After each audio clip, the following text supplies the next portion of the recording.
स्वागत है आपका बुक जर्नी हिंदी चैनल पर।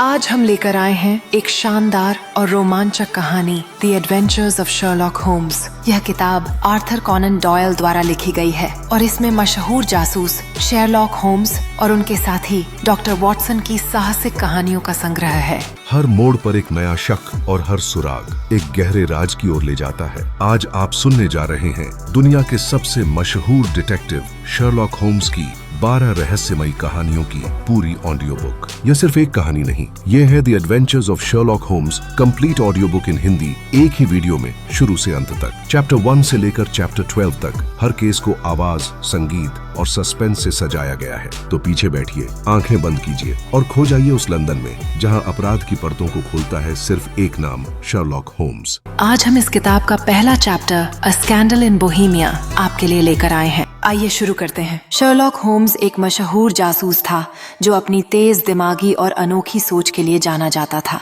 उसके पास बड़े से बड़े रहस्यों को सुलझाने की क्षमता थी, लेकिन इस बार उसके सामने एक ऐसी महिला थी जिसने न सिर्फ उसकी जासूसी की समझ को चुनौती दी, बल्कि उसे भावनात्मक रूप से भी झकझोर दिया। एक दिन उसके घर 221 बी बेकर स्ट्रीट पर एक खास मेहमान आया। वह ऊंचाई में लंबा था, चेहरे पर चिंता के भाव थे और महंगे कपड़े पहने हुए था, लेकिन उसकी आंखों में डर और घबराहट साफ झलक रही थी। यह कोई आम आदमी नहीं था, बल्कि बोहेमिया का राजा था। शर्लॉक होम्स ने उस चुनौती को स्वीकार किया और अपने अनोखे तरीके से इस रहस्य को सुलझाने के लिए तैयार हो गया।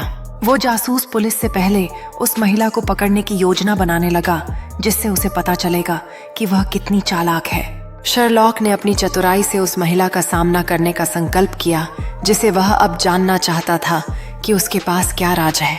राजा ने भारी मन से बताया कि उसने कभी एक महिला से प्रेम किया था, इरेने एडलर। वह सिर्फ खूबसूरत नहीं थी, बल्कि बेहद बुद्धिमान और चालाक भी थी। राजा को डर था कि इरेने के पास उनकी एक पुरानी तस्वीर है जिसे वह सार्वजनिक कर सकती है। अगर ऐसा हुआ तो राजा की प्रतिष्ठा और शादी दोनों खतरे में पड़ सकते थे। उसकी आवाज में पछतावा और भय साफ सुनाई दे रहा था। होम्स को इस तस्वीर को वापस लाने का काम सौंपा गया। राजा और होम्स के बीच गंभीर चर्चा हो रही थी, जहां इरेने की चालाकियों को लेकर चिंता जाहिर की जा रही थी। एक दिन होम्स ने इरेने के घर में जाने का एक नायाब तरीका निकाला। उसने खुद को एक गरीब बुजुर्ग की तरह बनाया और उसके घर के पास गिरकर दर्द से कराहने लगा। इरेने बहुत दयालु थी। उसने तुरंत अपने नौकरों से कहा कि उस गरीब आदमी की मदद करें और उसे अपने घर में लाया। यही होम्स चाहता था। अब वह इरेने के घर के अंदर था, लेकिन उसे तस्वीर कहाँ रखी है यह नहीं पता था। होम्स ने कमरे में हर जगह ध्यान से देखा। उसकी आंखों में हल्की हलचल थी। उसके दिमाग में विचारों की बौछार हो रही थी। वह जानता था कि उसे जल्दी करनी होगी। जैसे ही उसने बॉक्स खोला, उसके अंदर एक महत्वपूर्ण तस्वीर थी जो उसके पूरे मामले को बदल सकती थी। होम्स की आंखों में एक नई ऊर्जा आ गई थी जैसे ही उसने तस्वीर के रहस्य को समझना शुरू किया।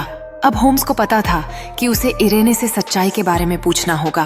उसने इरेने की आंखों में देखा और कहा, मेरे पास आपके बारे में कुछ सवाल हैं। इरेने ने मुस्कुराते हुए कहा, क्या आपको लगता है कि मैं आपको सच बताऊंगी? होम्स ने कहा, सच या झूठ, मैं जानना चाहता हूँ कि आप क्या छिपा रही हैं। यही होम्स चाहता था। अब वह इरेने के घर के अंदर था, लेकिन उसे तस्वीर कहाँ रखी है यह नहीं पता था। अब आई सबसे बड़ी चाल। अगले दिन होम्स और डॉक्टर वॉटसन ने मिलकर एक नाटक खेला। वॉटसन ने इरेने के घर के बाहर पटाखा फोड़ दिए, जिससे यह लगे कि कोई हमला हुआ है। जैसे ही इरेने को लगा कि उसके घर में आग लग सकती है, वह तुरंत उस जगह गई जहां उसने अपनी सबसे कीमती चीज रखी थी, यानी वह तस्वीर। अब होम्स का ध्यान इरेने की हर हरकत पर था। वह देख रहा था कि क्या वह अपनी सबसे कीमती चीज निकाल पाएगी। जैसे ही इरेने ने तस्वीर को अपनी छाती से चिपकाया, होम्स ने पीछे से बाहर कदम रखा। उसका चेहरा दृढ़ता से भरा हुआ था। इरेने की आंखों में हैरानी थी। जैसे ही उसने होम्स को देखा, यह समझते हुए कि उसका रहस्य अब सुरक्षित नहीं रहा, होम्स ने तस्वीर के महत्व को समझाते हुए शांति से बात की, जबकि इरेने ने अपने आप को बचाने के लिए दृढ़ता दिखाई। बस होम्स समझ गया कि तस्वीर कहाँ छुपी थी। वह खुश था कि उसका मिशन पूरा होने वाला है, लेकिन उसकी खुशी ज्यादा देर तक नहीं टिक सकी। अगली सुबह होम्स राजा के साथ इरेने के घर पहुंचा। ताकि तस्वीर ले सके। लेकिन जब वह अंदर गया तो एक चिट्ठी उसका इंतजार कर रही थी। चिट्ठी इरेने ने लिखी थी। चिट्ठी में लिखा था, प्रिय होम्स, तुम मेरे अगले चाल का अनुमान नहीं लगा सकते। तस्वीर अब तुम्हारे हाथ में नहीं है। इस अन्याय ने होम्स को हताश किया, लेकिन उसकी जिज्ञासा और चुनौती के प्रति आकर्षण उसे आगे बढ़ने के लिए मजबूर करता है। होम्स ने अपनी आंखें बंद की, जैसे वह इरेने की चाल को समझने की कोशिश कर रहा हो।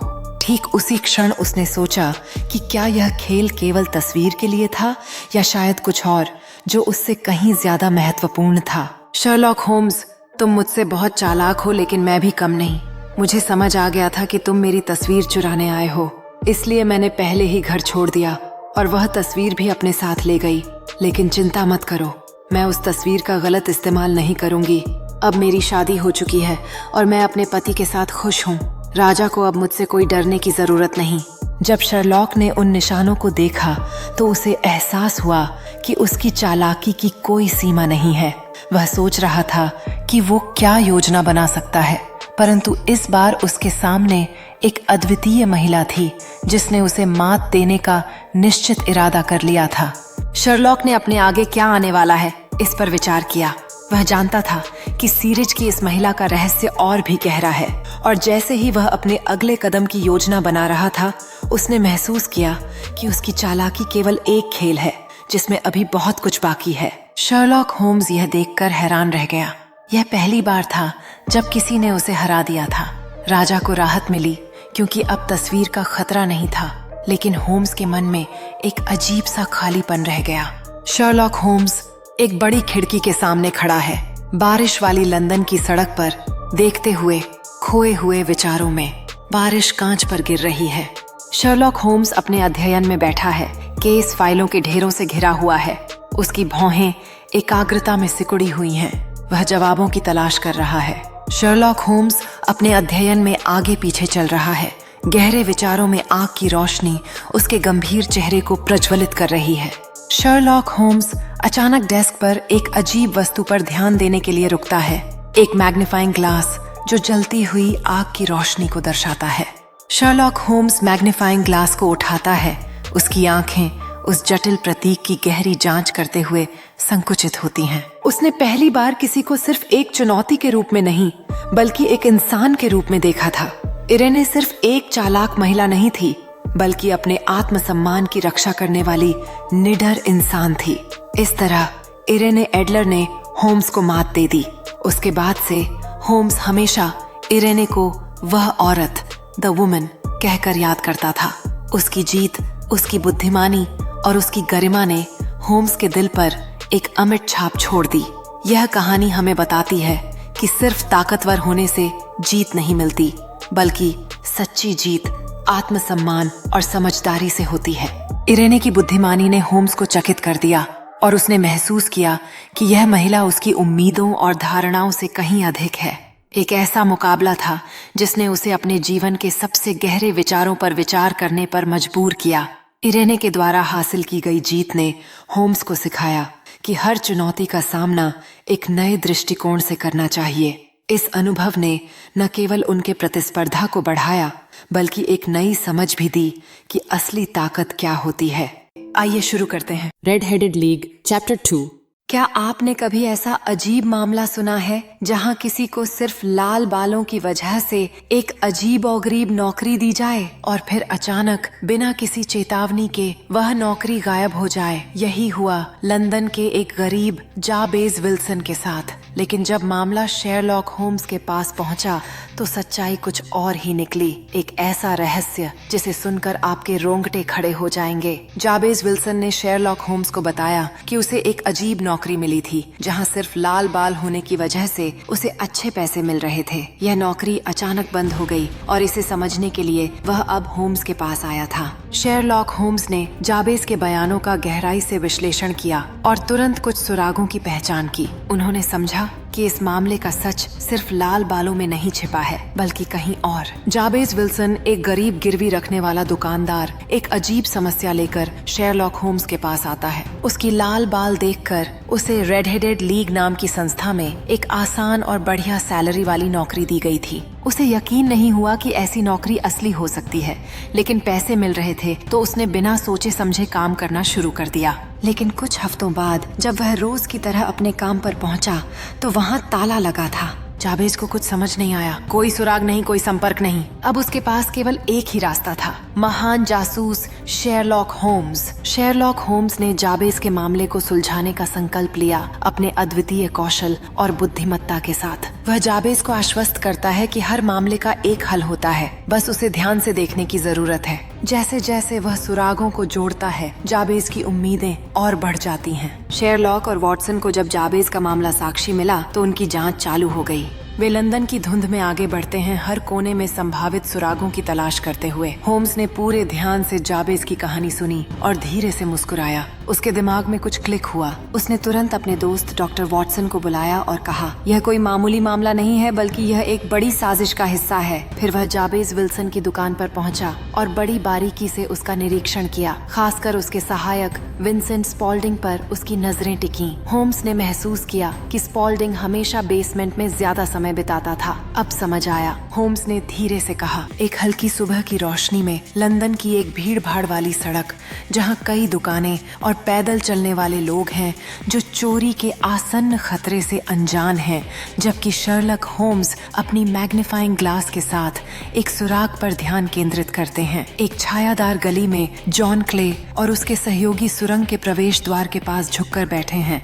दोनों के सिर पर कंबल डाल रखे हैं, घबराए हुए अपने चारों ओर देख रहे हैं और बैंकों की चोरी के लिए उपकरण थामे हुए हैं। जैसे ही होम्स ने दीवार पर लगे अपराध के नक्शे की ओर इशारा किया, वह हर स्थान पर अपनी गहराई से अनुसंधान करने के लिए तत्पर था। डॉक्टर वॉटसन ने अपराध स्थल पर मिली एक अजीब सी चीज को ध्यान से देखा और अपनी आंखों के सामने उसे पकड़कर उसके रहस्य को जानने का प्रयास किया और तुरंत अपनी टीम इकट्ठा करने निकल पड़ा। चौंकाने वाली सच्चाई, रात के अंधेरे में होम्स, वॉटसन और पुलिस अफसर बैंक के बाहर छिप गए। घड़ी की सुइयां धीरे धीरे आगे बढ़ रही थीं और फिर आधी रात को जमीन के नीचे हलचल हुई। होम्स, वॉटसन और पुलिस अफसर सावधानी से अपनी जगह पर खड़े थे। उनकी आंखें बैंक के दरवाजे पर टिकी थीं। तभी बंकर के अंदर हलचल तेज हुई, जैसे कोई महत्वपूर्ण काम चल रहा हो। विंसेंट स्पॉल्डिंग ने अंधेरे में झाई करते हुए अपने हाथों में कुछ पैकेज उठाए। उन्होंने सोच लिया था कि अगर यह साजिश सफल होती है तो उनके लिए सब कुछ खत्म हो जाएगा। तीनों ने एक दूसरे को देखा और संकेत किया जैसे वे एक साथ आगे बढ़ने के लिए तैयार हों। धम! बैंक के फर्श में एक सुरंग का दरवाजा खुला और उसमें से 2 लोग निकले। एक था स्पॉल्डिंग, जिसका असली नाम जॉन क्ले था, लंदन का सबसे शातिर अपराधी।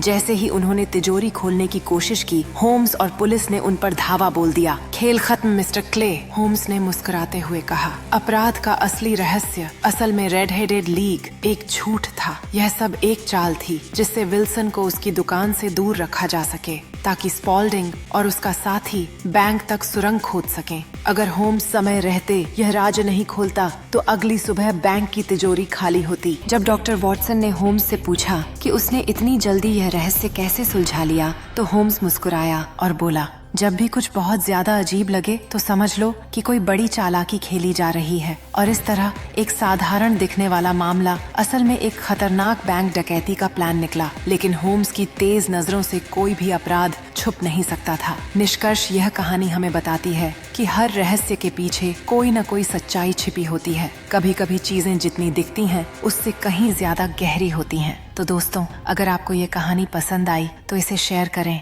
और हमें बताएं, अगर आप शेरलॉक होम्स की जगह होते तो क्या आप इस पहेली को हल कर पाते? क्या आपने कभी सोचा है कि किसी इंसान से आप बेहद प्यार करें, उससे शादी करने वाले हों और फिर वो अचानक बिना कोई निशान छोड़े गायब हो जाए? ये कोई साधारण प्रेम कहानी नहीं, बल्कि शेरलॉक होम्स के सबसे दिलचस्प केसों में से एक है, a case of identity. London की एक मासूम लड़की मैरी सुदरलैंड अपने मंगेतर हॉस्मर एंजल से बहुत प्यार करती थी। उसकी शादी की तैयारियां हो चुकी थीं, सब कुछ बिल्कुल सही चल रहा था। लेकिन शादी के दिन वो आदमी अचानक गायब हो गया। न कोई चिट्ठी, न कोई मैसेज, कुछ भी नहीं। मैरी सदमे में थी। वो अपने पिता से बात नहीं कर सकती थी क्योंकि वो पहले से ही इस रिश्ते के खिलाफ थे। उसकी दुनिया उजड़ चुकी थी। उसे यकीन था कि हॉस्मर एंजल उससे सच्चा प्यार करता था, लेकिन फिर वो बिना बताए कहाँ चला गया एक ही शख्स था जो इस गुत्थी को सुलझा सकता था, शेरलॉक होम्स। आइए शुरू करते हैं। A Case of Identity, Chapter 3, पहचान का मामला। कहानी शुरू होती है लंदन शहर से, जहां शेरलॉक होम्स और उनका दोस्त वॉटसन बैठे हैं। दोनों बात कर रहे हैं कि असली जिंदगी की कहानियां किताबों से भी ज्यादा अजीब होती हैं। तभी दरवाजे पर दस्तक होती है। आती है एक लड़की, नाम है मैरी सुदरलैंड। मैरी उदास है, उसकी आंखों में आंसू हैं। वो कहती है, होम्स साहब मेरी मदद करो, मेरा मंगेतर हॉस्मर एंजल शादी के दिन गायब हो गया। शेरलॉक होम्स उसकी भौहें चिंता में सिकुड़ी हुई हैं, दिलचस्पी से आगे झुकता है और मैरी को बैठने के लिए इशारा करता है। वॉटसन चिंतित नजर से देखता है। स्थिति की गंभीरता को समझते हुए एक चौड़ी तस्वीर दिखाती है जो आरामदायक लेकिन भरे अध्ययन का खुलासा करती है, जहां छायाएं दीवारों पर नाच रही हैं, जैसे मैरी एक नरम कुर्सी पर अस्थिरता से बैठी है, एक रुमाल पकड़कर, जबकि होम्स हाल की गायबियों के बारे में एक समाचार पत्र लेख का परीक्षण कर रहा है। मैरी बताती है कि वो एक टाइपिस्ट है और उसकी थोड़ी सी कमाई है। उसकी माँ की दूसरी शादी हुई है मिस्टर विंडी बैंक से, जो उसका सौतेला बाप है। एक दिन मैरी गैसफिटर्स के डांस में गई, जहां उसकी मुलाकात हॉस्मर से हुई। हॉस्मर शर्मीला था, हमेशा काले चश्मे पहनता था और कहता था कि उसकी आंखें कमजोर हैं। उसने मैरी से कहा, हमारा प्यार छुपा कर रखना, तुम्हारा सौतेला बाप नाराज हो जाएगा। मैरी को उसकी बातें प्यारी लगीं और वो उससे प्यार करने लगी। मैरी और हॉस्मर डांस के दौरान करीब करीब एक दूसरे के बगल में खड़े हैं। उसकी आंखों में प्यार की चमक है, जबकि वह हॉस्मर की ओर झुकती है। उसके दिल की धड़कन तेज हो जाती है जब वो बाहर निकलते हैं, चांद की रोशनी में हॉस्मर के साथ मुस्कुराते हुए। मैरी और हॉस्मर एक शांत सड़क पर चलते हैं। उनके हाथ लगभग एक दूसरे को छू रहे हैं। ऊपर रात का आसमान सितारों से भरा है। मैरी के चेहरे पर खुशी और चिंता का मिला जुला भाव है जब वह हॉस्मर की ओर देखती है, जो अपनी काली चश्मे के पीछे गंभीर नजरों से उसकी तरफ देखता है। हॉस्मर ने टाइप किए हुए खत लिखे और एक दिन बोला, मैरी तुम्हारे सौतेले बाप के फ्रांस जाने का मौका है, चलो शादी कर लेते हैं। मैरी खुश हो गई। शादी का दिन तय हुआ, लेकिन ओहो, शादी के दिन हॉस्मर एक गाड़ी में बैठा और फिर गायब। मैरी रोती हुई होम्स के पास आई। होम्स ने सुना और सोचा ये मामला कुछ गड़बड़ है। उसने हॉस्मर का टाइप किया खत देखा, फिर उसने मैरी से पूछा, तुम्हारा सौतेला बाप कब घर पर नहीं था? मैरी बोली, जब हॉस्मर आता था तब वो फ्रांस में था। होम्स मुस्कुराया। उसने मिस्टर विंडी बैंक को एक चिट्ठी लिखी, आप यहाँ आइए। जैसे ही होम्स ने चिट्ठी भेजी, उसने अपने मस्तिष्क में सारे सुरागों को जोड़ना शुरू किया। जब होम्स ने कहा, हमें इस मामले की गहराई में जाना होगा। विंडी बैंक आया घबराया हुआ। होम्स ने कहा, साहब खेल खत्म, हॉस्मर एंजल कोई और नहीं आप ही थे। सब हैरान। होम्स ने बताया, विंडी बैंक ने हॉस्मर बनकर मैरी से प्यार का नाटक किया। वो नहीं चाहता था कि मैरी की शादी हो, क्योंकि उसकी कमाई से घर चलता था। टाइप किए खतों से पकड़ा गया, क्योंकि वो उसी मशीन से लिखे गए थे जो विंडी बैंक इस्तेमाल करता था। विंडी बैंक की आंखों में डर और पछतावा झलकता है जब वो अपने किए का गंभीरता से एहसास करता है। विंडी बैंक भाग गया, लेकिन होम्स ने मैरी को सच नहीं बताया। उसने वॉटसन से कहा, वो सच नहीं मानेगी और अब ये धोखा फिर नहीं होगा। कहानी खत्म हुई, लेकिन होम्स की चतुराई ने सबको चौंका दिया। तो दोस्तों, ये थी ए केस ऑफ आइडेंटिटी। एक लड़की का प्यार, एक सौतेले बाप का लालच और शेरलॉक होम्स की जबरदस्त। आपको क्या लगता है, कितना मजेदार है? ये रहस्य वीडियो पसंद आए तो कमेंट करें। आइए शुरू करते हैं। बोस्कॉम्ब वैली मिस्ट्री Chapter 4. कहानी शुरू होती है। एक सुबह लंदन में वॉटसन को शर्लॉक होम्स का पैगाम मिलता है। होम्स कहते हैं, जल्दी चलो, बोस्कॉम्ब वैली में बड़ा कांड हो गया। वॉटसन को होम्स का जोश देखकर उत्साह भी आता है और थोड़ा डर भी लगता है। ट्रेन में होम्स बताते हैं कि वहाँ एक बड़े जमींदार चार्ल्स मैकार्थी की हत्या हो गई और सारा इल्जाम उनके बेटे जेम्स पर है। ये सुनकर वॉटसन का दिल बैठ जाता है। सोचो, एक बेटे पर अपने बाप को मारने का इल्जाम कितना भारी होगा। ये बोझ भावना वॉटसन का दिल दुख से भर जाता है। वो सोचते हैं, क्या जेम्स ने सचमुच ऐसा किया होगा? ये सवाल उनके मन में चुभता है और हमें भी बेचैन कर देता है। जब ट्रेन तेजी से चलती है, वॉटसन के मन में जेम्स के ऊपर लगे इल्जाम की बातें दौड़ रही होती हैं। क्या यह सच हो सकता है कि किसी बेटे ने अपने पिता की जान ली? होम्स अपनी सोचों में डूबे हुए हैं, नोट्स लेते हुए, और वॉटसन को यह समझाते हैं कि इस केस को सुलझाना कितना जरूरी है। वॉटसन सोचते हैं कि ये मामला सिर्फ एक हत्या का नहीं बल्कि परिवार के रिश्तों की भी परीक्षा है। बोस्कॉम्ब वैली पहुंचकर लगता है जैसे कोई सुंदर सपना टूट गया हो। हरे भरे खेत, शांत तालाब, पर अब वहाँ सिर्फ दुख की साए हैं। पता चलता है कि चार्ल्स और जेम्स की तालाब के पास जोरदार बहस हुई थी। कुछ लोगों ने जेम्स को अपने बाप के साथ चिल्लाते सुना और बाद में उसे लाश के पास खड़ा देखा। जेम्स कहता है, मैं तो बस पापा से मिलने गया था, बहस हुई, मैं चला गया, फिर वापस आया तो वो मरे पड़े थे। लेकिन गांव वाले और पुलिस उसे ही कातिल मानते हैं। ये सुनकर मन और भारी हो जाता है। भावना जेम्स की बेबसी देखकर गुस्सा भी आता है और तरस भी। बेचारा पहले बाप को खोया और अब दुनिया उसे हत्यारा बुला रही है। ये नाइंसाफी दिल को चोट पहुंचाती है। गांव के चौराहे पर लोग खामोशी से बातें कर रहे हैं और जेम्स के पास से गुजरते हुए उसे संदेह भरी नजरों से देख रहे हैं, जिससे माहौल में अविश्वास का भारी बोझ बन गया है। एक उदास तस्वीर में जेम्स एक अंधेरी कमरे में अकेला बैठा है, सिर हाथों में रखकर। चारों ओर परिवार की तस्वीरें हैं जो उस समय को बयां करती हैं जब सब खुश थे,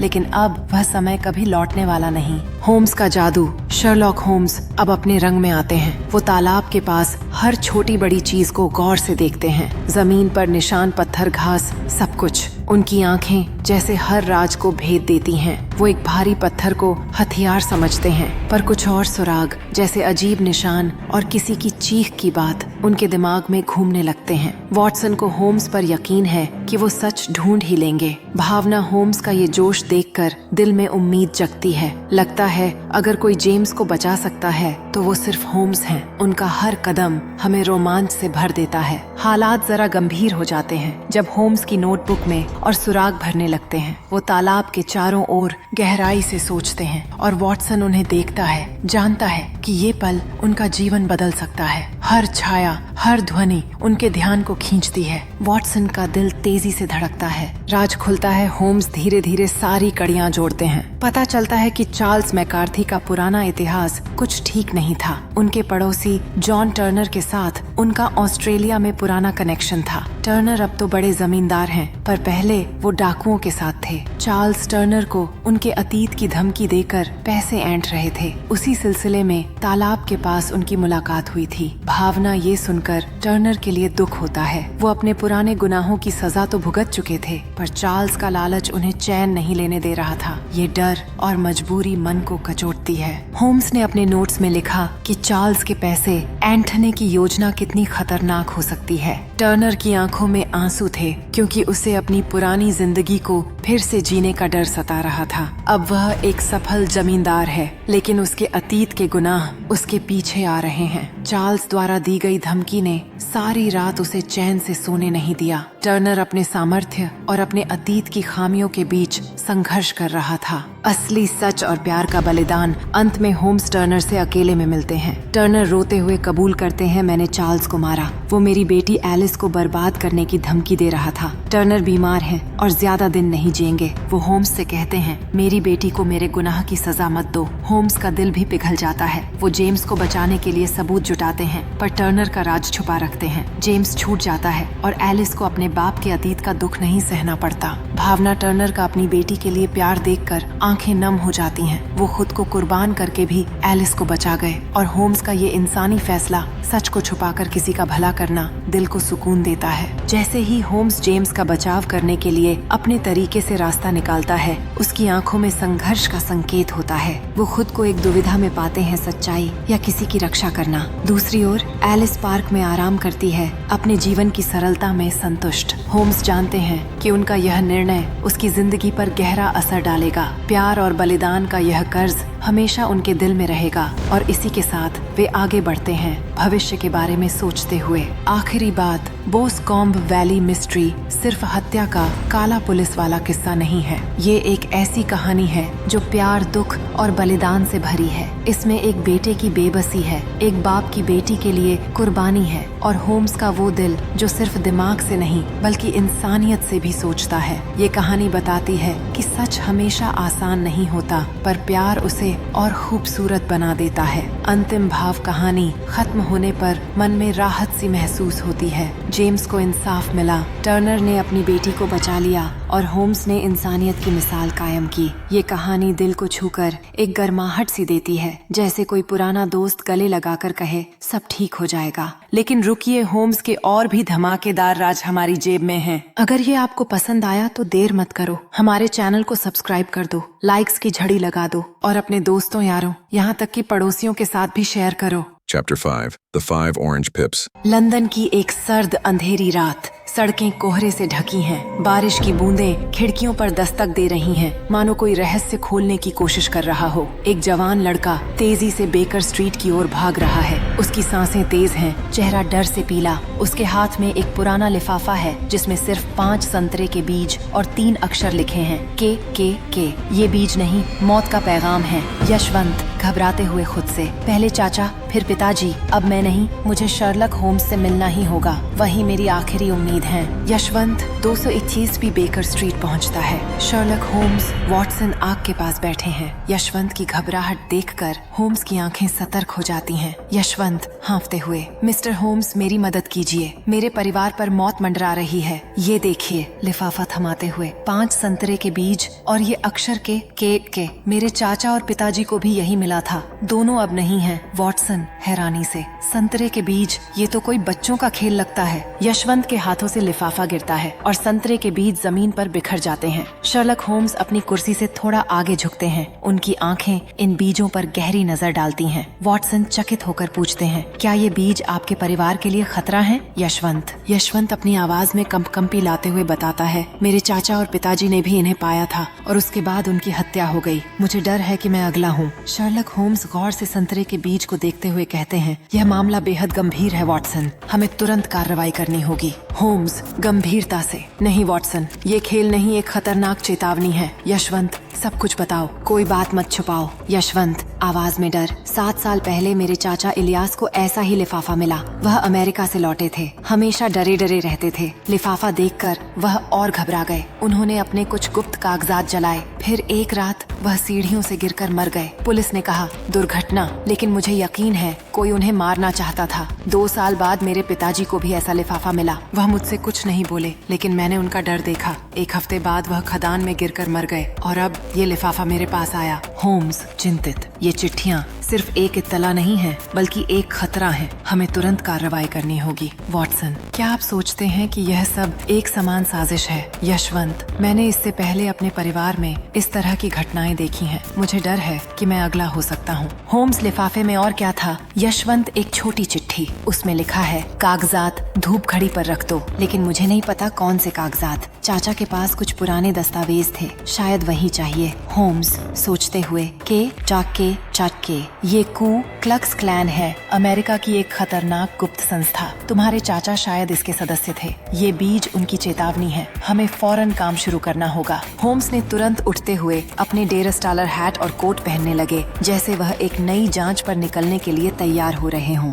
यशवंत चिंतित और भ्रमित नजर आ रहा था, पुराने दस्तावेजों से भरी पुस्तक शेल्फ के सामने खड़ा, यह सोचते हुए कि उनमें छिपे रहस्य क्या हो सकते हैं। यशवंत एक धूल भरे अटारी में पुराने डिब्बों और कागजात के बीच खोज कर रहा था। उसके चेहरे पर दृढ़ता और डर का मिश्रण था। होम्स एक पुरानी दस्तावेज की जांच कर रहा था, जो कि प्रकाश की एक किरण के नीचे रखी गई थी और जिसमें कू क्लक्स क्लैन से जुड़े रहस्यमय प्रतीक दिखाई दे रहे थे। यशवंत धरती पर घुटने टेकता है, पुरानी धूप घड़ी के पास उस नोट को रखता है। सूरज की किरणें पेड़ों के बीच से छन कर आती हैं, उसे चारों ओर सुनहरे रंग में लपेटते हुए। यशवंत घर लौटता है, उसका दिल भारी है। वह अपने चाचा और पिताजी को याद करता है। चाचा की हंसी, पिताजी की सिखाई हिम्मत, सब कुछ अब एक सपना लगता है। यशवंत याद करते हुए, चाचा आप इतने डरे क्यों रहते हैं चाचा? इलियास गंभीर, यश कुछ राज ऐसे होते हैं जो इंसान को जिंदगी भर सताते हैं, तू बस इतना याद रख, कभी डर से मत हारना।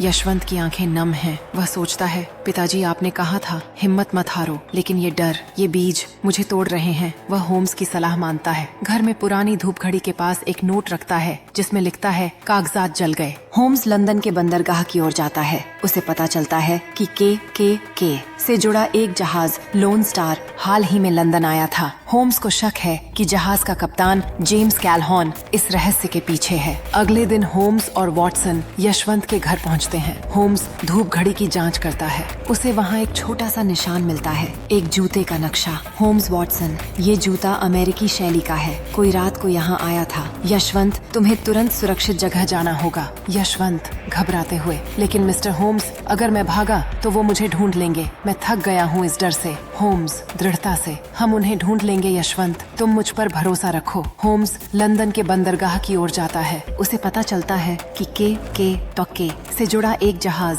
लोन स्टार हाल ही में लंदन आया था। होम्स को शक है कि जहाज का कप्तान जेम्स कैलहॉन इस रहस्य के पीछे है, लेकिन किस्मत ने यशवंत का साथ नहीं दिया। होम्स के सुराग तलाशने से पहले ही यशवंत का शव नदी किनारे मिलता है। पुलिस कहती है वह फिसल कर गिर गया, लेकिन होम्स जानता है ये हत्या थी। होम्स गुस्से और दुख में, वॉटसन, मैंने उसे बचाने की कोशिश की, लेकिन मैं नाकाम रहा। ये मेरी जिंदगी की सबसे बड़ी हार है। वॉटसन, होम्स, तुमने सब कुछ किया, अब क्या करोगे? होम्स दृढ़, मैं कैलहॉन को पकड़ूंगा। वो जहाज अभी लंदन में है, मैं उसे इंसाफ के कटघरे तक लाऊंगा। होम्स और वॉटसन ने कैलहॉन के जहाज की ओर दौड़ना शुरू किया, जहां होम्स का मन दृढ़ था कि उसे पकड़ना ही है। वॉटसन ने चिंतित स्वर में कहा, क्या तुमने उसके इरादों का अंदाजा लगाया है? होम्स ने जवाब दिया, मेरे पास सबूत हैं और मैं इसे साबित कर दूंगा। जहाज के अंदर होम्स ने अचानक कैलहॉन का सामना किया, जो दस्तावेजों की जांच कर रहा था। कैलहॉन अचानक मुड़कर चौंक गया, लेकिन होम्स ने बिना हिचकिचाते कहा, तुम्हें अपनी सच्चाई का सामना करना होगा कैलहॉन।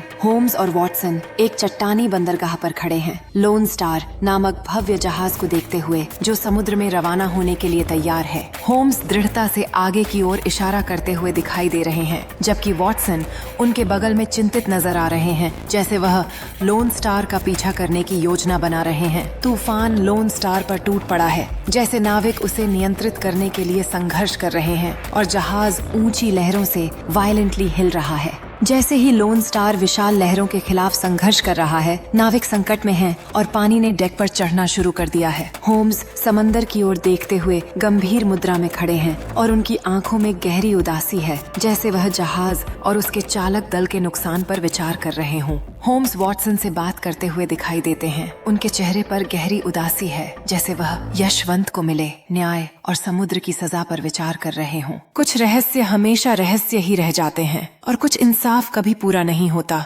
Chapter 6, The Man with the Twisted Lip. London की सर्द हवा में वो शाम किसी आम दिन जैसी ही थी। डॉक्टर वॉटसन अपने घर में आराम से बैठे थे, किताब पढ़ते हुए। उनकी पत्नी पास ही बैठी थी। तभी अचानक दरवाजे की घंटी बजी। जब वॉटसन ने दरवाजा खोला तो एक चेहरा सामने था, पुराना पर अब चिंता और आंसुओं से भरा हुआ। डॉक्टर वॉटसन सामने खड़ी महिला बोली, मैं केट व्हिटनी हूँ। वॉटसन ने चौंकते हुए कहा, केट, बहुत सालों बाद तुम्हें देख रहा हूँ। सब ठीक तो है नहीं डॉक्टर साहब? उसने कांपते हुए कहा, मेरा पति नेविल 2 दिन से घर नहीं लौटा है। मैं जानती हूँ वो कहाँ गया होगा, उसी पुरानी अफीम की गली में। मैं अकेली औरत हूँ, वहाँ नहीं जा सकती। कृपया मेरी मदद करें। मुड़े हुए होंठ वाला आदमी। चैप्टर 6। वॉटसन ने एक पल की भी देर नहीं की। कोट पहनते ही वो निकल पड़े उस अंधेरी गली की ओर, जहाँ शहर के सबसे टूटे हुए लोग अपनी जिंदगी का बोझ छुपाते थे, अफीम की धुने में। गली के अंदर की दुनिया बिल्कुल अलग थी। धुएं से भरा कमरा, गंदगी और जमीन पर पड़े लोग जो नशे में खोए हुए थे। वॉटसन ने ढूंढते हुए एक कोने में नेविल को देखा, नशे में धुत। वॉटसन उसकी ओर बढ़े ही थे कि किसी ने उनका कंधा थपथपाया। मुड़कर देखा तो आंखें चौंधिया गईं। सामने खड़ा था शेरलॉक होम्स। वॉटसन, तुम यहाँ? उसने मुस्कुराते हुए कहा। वॉटसन ने आश्चर्य से पूछा, शर्लॉक, तुम यहाँ क्या कर रहे हो? एक केस में हूँ वॉटसन, बहुत अजीब मामला है और मुझे यकीन है इसका हल यहीं कहीं छुपा है। कौन सा केस? Neville Saint. क्लेयर नाम का एक आदमी गायब हो गया है, एक सभ्य प्रतिष्ठित आदमी, और उसे आखिरी बार यहीं देखा गया था। शर्लॉक ने अपनी जेब से एक नोटबुक निकाली और बोलना शुरू किया। क्लेयर एक पत्रकार था, फिर व्यापारी बना। बीवी बच्चे थे, अच्छा घर, शांत जीवन। लेकिन एक दिन जब उसकी बीवी बाजार से लौट रही थी तो उसने उसी गली के ऊपर की खिड़की से अपने पति को देखा, घबराया हुआ, जैसे कोई खतरे में हो। अगले ही पल वो गायब हो गया। वो ऊपर दौड़ते हुए गई, लेकिन दरवाजा बंद था। जब पुलिस आई और दरवाजा तोड़ा गया तो अंदर एक अजीब नजारा था। एक भिखारी ह्यू बून वहाँ बैठा था। उसके होंठ बुरी तरह मुड़े हुए थे, चेहरा विकृत, पर नेविल नहीं मिला। कमरे में सिर्फ नेविल के कपड़े, जूते और खून के धब्बे मिले। शर्लॉक ने कहा, पुलिस को लगता है कि ह्यू बून ही हत्यारा है, पर मुझे नहीं लगता। कुछ तो गड़बड़ है वॉटसन। बहुत बड़ी सच्चाई छुपी है इस आदमी के चेहरे के पीछे। अगले दिन शर्लॉक और वॉटसन पुलिस के साथ जेल में ह्यू बून से मिलने गए। वो वही आदमी था, उलझे बाल, मैला चेहरा और सबसे खास एक बुरी तरह से मुड़ा हुआ होंठ जो देखकर कोई भी डर जाए। शर्लॉक ने उससे कुछ सवाल किए, पर भिखारी हंसता रहा, एक अजीब कुटिल मुस्कान के साथ। शर्लॉक ने वॉटसन से कहा, क्या तुमने देखा कि उसकी आंखें कितनी साफ हैं? क्या तुमने गौर किया कि उसके दांत कितने सफेद हैं? एक भिखारी के लिए ये बहुत अजीब है। और ये होंठ, क्या ये असली हैं? वॉटसन ने कहा, तुम क्या कहना चाहते हो? शर्लॉक चुप था। उसकी आंखों में सवाल थे और जवाब ढूंढने की बेचैनी भी। अगली रात शर्लॉक ने वॉटसन को बुलाया और कहा, वॉटसन, मैंने ह्यू बून के लिए एक योजना बनाई है। मैं चाहता हूँ कि तुम मेरे साथ चलो। वो लोग जेल पहुँचे और बून को एकांत में बुलवाया। शर्लॉक ने धीरे धीरे उसका चेहरा धोना शुरू किया, कुछ रसायन, कुछ रगड़, और जैसे ही आखिरी परत साफ हुई, वॉटसन की आंखें फटी की फटी रह गईं। ह्यू बून कहीं नहीं था और सामने खड़ा था खुद नेविल सेंट। क्लेयर, वॉटसन की जुबान लड़खड़ाई। ये कैसे हो सकता है? तुम ही हो। नेविल की आंखों में आंसू थे। उसने कहा, हाँ मैं ही हूँ, और अब वक्त आ गया है सच बताने का। नेविल ने अपनी कहानी सुनाई, एक ऐसी कहानी जो इंसान की मजबूरियों, लालच और डर का आईना थी। मैं पहले पत्रकार था, ईमानदारी से काम करता था, पर पैसा कम था, परिवार पालना मुश्किल था। एक दिन जब मैं एक रिपोर्ट के लिए गली में घूम रहा था, मैंने देखा कि लोग एक भिखारी को खूब पैसे दे रहे हैं, दया से, सहानुभूति से। मैंने सोचा एक बार कोशिश करता हूँ। मैंने अपने चेहरे को बदला, होंठ पर नकली घाव बनाया, गंदे कपड़े पहने और उसी गली में बैठ गया। पहले ही दिन मैंने 3 गुना पैसे कमाए, जितना पत्रकारिता में महीनों में कमाता। धीरे धीरे ये मेरी आदत बन गई। मैं दिन में भिखारी बन जाता और शाम को अच्छे कपड़े पहनकर घर लौट आता, अपने बच्चों को कहानियाँ सुनाता, बीवी से प्यार करता। मैं जानता हूँ ये गलत था, पर मैं बस अपने परिवार को सुख देना चाहता था। वॉटसन ने पूछा, लेकिन उस दिन क्या हुआ? नेविल बोला, मैं ऊपर वाले कमरे में तैयार हो रहा था, तभी मेरी बीवी अचानक नीचे आ गई। मुझे देखकर वो चौंकी और मैं भी घबरा गया। मैं चाहता था कि वो मुझे इस हालत में न देखे। मैं खिड़की से भागा और पीछे दरवाजा बंद कर दिया। पुलिस को शक हुआ और मुझे बून की भूमिका निभाते हुए पकड़ लिया गया, पर मैं सच बताने से डर रहा था, डर कि मेरी बीवी मुझसे नफरत करने लगेगी। जब शर्लॉक ने मिसेस सेंट क्लेयर को सच बताया, वो कुछ पल के लिए सन्न रह गईं। फिर उसकी आंखों में आंसू आ गए, गुस्से के नहीं, मोहब्बत के। वो मेरे पति हैं, उसने कहा। उन्होंने जो किया वो गलत था, पर उनके इरादे गलत नहीं थे। मैं उन्हें माफ करती हूँ। उस दिन एक आदमी जिसने 2 जिंदगियां जी थीं, एक प्यार करने वाला पिता और दूसरा एक नकली भिखारी, अपने सच्चे चेहरे के साथ घर लौटा। शर्लॉक ने पुलिस से कहा, कभी कभी इंसान की गलती इतनी बड़ी नहीं होती कि उसे सजा मिले, बल्कि उसे समझदारी से सही रास्ते पर लाया जाए। सीख, कभी किसी के चेहरे को देखकर उसकी असली जिंदगी का अंदाजा मत लगाओ। हर इंसान कुछ छुपाता है, कोई मजबूरी, कोई डर या फिर कोई अधूरी कहानी। शर्लॉक होम्स ने न सिर्फ एक केस सुलझाया, बल्कि एक इंसान को फिर से जिंदा किया, उसकी पहचान, उसका सम्मान और उसका परिवार। दोस्तों, यह थी एक अधूरी सच्चाई और एक दोहरी जिंदगी की कहानी, जहां प्यार, मजबूरी और ईमानदारी एक साथ बंधे थे। अगर आपको ये कहानी दिल से छू गई हो, तो इसे अपने दोस्तों और परिवार के साथ जरूर शेयर करें। Chapter 7 The Adventure of the Blue Carbuncle. London की सर्दियों की रातें कुछ और ही होती हैं, जैसे कोई जादूगर अपनी काली चादर से पूरे शहर को ढक लेता हो। 24 दिसंबर 1887 की रात थी। बर्फ की मोटी चादर ने सड़कों को ढक रखा था और स्ट्रीट लाइट्स की पीली रोशनी बर्फ के टुकड़ों में चमक रही थी। क्रिसमस की पूर्व संध्या थी। हर गली में उत्सव की हल्की सी गूंज थी। दुकानों से मिठाइयों की महक, बच्चों के गाने और चर्च की घंटियों की आवाज। लेकिन इस खुशी के माहौल में लंदन की एक तंग गली में कुछ ऐसा हुआ जो शहर के सबसे बड़े रहस्य की शुरुआत बन गया। रात के करीब 8 बजे टोटेनहम कोर्ट रोड की एक सुनसान गली में एक आदमी तेजी से भाग रहा था। उसका चेहरा कोहरे और डर से ढका था। उसके हाथ में एक सफेद मुर्गा था जो उसके कांपते हाथों में फड़फड़ा रहा था। उसने एक भूरी टोपी पहनी थी जो पुरानी और गंदी थी। अचानक गली के मोड़ पर उसका पैर फिसला वह किसी चीज से टकराया, शायद कोई लकड़ी का डिब्बा, और जमीन पर गिर गया। उसकी टोपी उछलकर दूर जा गिरी और मुर्गा उसके हाथ से छूटकर बर्फ पर गिर पड़ा। रुक जा हरामी, एक भारी आवाज गूंजी। कोहरे से दो साए निकले, एक पुलिस वाला जिसके कंधे पर चमकता बैज और सख्त चेहरा था, और दूसरा एक आम आदमी जो शायद इस हंगामे में फंस गया था। भागने वाला आदमी घबराहट में उठा, लेकिन उसने न टोपी उठाई न मुर्गा। वह अगली गली में मुड़ गया और कोहरे में गायब हो गया, जैसे कोई भूत अंधेरे में घुल जाए। पुलिस वाले ने गहरी सांस ली और रुक गया। भाग गया वो कुत्ता, उसने गुस्से में कहा। उसने टोपी और मुर्गे की ओर देखा जो बर्फ पर पड़े थे। ये क्या बकवास है, मुर्गा और टोपी, जरूर कोई चोर होगा। वह दूसरा आदमी जो शायद कोई दुकानदार था बोला, साहब ये मुर्गा तो क्रिसमस के लिए होगा, लेकिन इतनी रात को भाग क्यों रहा था? पुलिस वाला चुप रहा। उसने टोपी उठाई और उसे उलट पुलट कर देखा। अंदर एक नाम लिखा था, हेनरी बेकर। हमें ये काम आएगा, उसने बड़बड़ाया। उसने मुर्गा भी उठाया और दोनों चीजें अपने साथ ले गया। उसे क्या पता था कि ये दो साधारण सी चीजें लंदन के सबसे बड़े रहस्य की चाबी बनने वाली थीं। लेकिन उस मुर्गे के पेट में क्या था जो लंदन की सबसे बड़ी चोरी को उजागर करने वाला था? और वह भागने वाला आदमी कौन था जिसने अपनी जान की बाजी लगाकर भी टोपी और मुर्गा छोड़ दिया? अगली सुबह, क्रिसमस की सुबह, doctor John Watson 221B baker street की सीढ़ियां चढ़ रहे थे। ठंड इतनी थी कि उनके दस्तानों के बावजूद उंगलियां सुन्न हो रही थीं। वॉटसन शर्लॉक होम्स के पुराने दोस्त और रोमांच के साथी थे। हर बार जब वह होम्स से मिलने आता, उसे कोई नया रहस्य मिलता। लेकिन आज वह सिर्फ क्रिसमस की बधाई देने आया था। दरवाजा खोलते ही उसे गर्मी का एहसास हुआ। कमरे में आग जल रही थी और लकड़ी के चटकने की आवाज हवा में गूंज रही थी। होम्स अपनी पसंदीदा कुर्सी पर बैठा था, लेकिन उसका ध्यान कहीं और था। उसके हाथ में वही पुरानी गंदी भूरी टोपी थी जिसे वह किसी खजाने की तरह देख रहा था। मेज पर एक सफेद मुर्गा भी रखा था जो अब मर चुका था, लेकिन उसकी आंखें अभी भी चमक रही थीं, जैसे कोई राज छिपा हो। होम्स, ये क्या माजरा है? वॉटसन ने हंसते हुए कहा। क्रिसमस की सुबह तुम टोपी और मुर्गे के साथ खेल रहे हो। होम्स ने टोपी एक तरफ रखी और अपनी उंगलियां आपस में जोड़ी।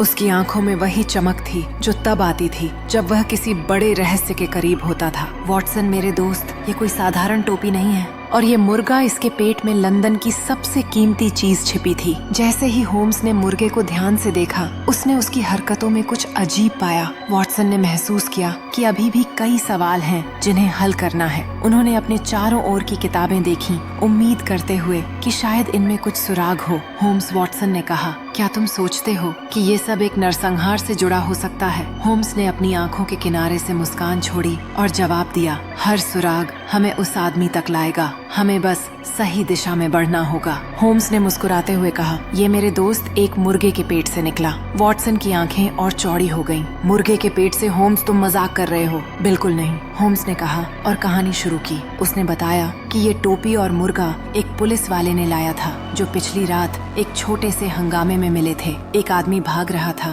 और उसने ये दोनों चीजें छोड़ दी थीं। पुलिस वाले को शक था कि वो आदमी चोर है, लेकिन उसे पकड़ा नहीं जा सका। होम्स ने मुर्गे की जांच की और उसके पेट में ये रत्न मिला। लेकिन सवाल ये है, वॉटसन, होम्स ने गंभीर आवाज में कहा, ये रत्न मुर्गे के पेट में कैसे पहुंचा? और वो आदमी कौन था जो इसे छोड़कर भाग गया? क्या वो चोर था या कोई और? टोपी के अंदर लिखा नाम, हेनरी बेकर, क्या इस रहस्य की पहली कड़ी था या ये सिर्फ एक भटकाने वाला सुराग था जो होम्स को गलत रास्ते पर ले जाएगा? होम्स ने टोपी को फिर से उठाया और उसे ध्यान से देखा। ये टोपी, वॉटसन, एक कहानी कह रही है। इसके धागे, इसके दाग और इसकी सिलाई, ये सब एक आदमी के जीवन के पन्ने हैं। वॉटसन ने हंसते हुए कहा, होम्स, तुम एक टोपी से पूरी किताब लिख डालोगे?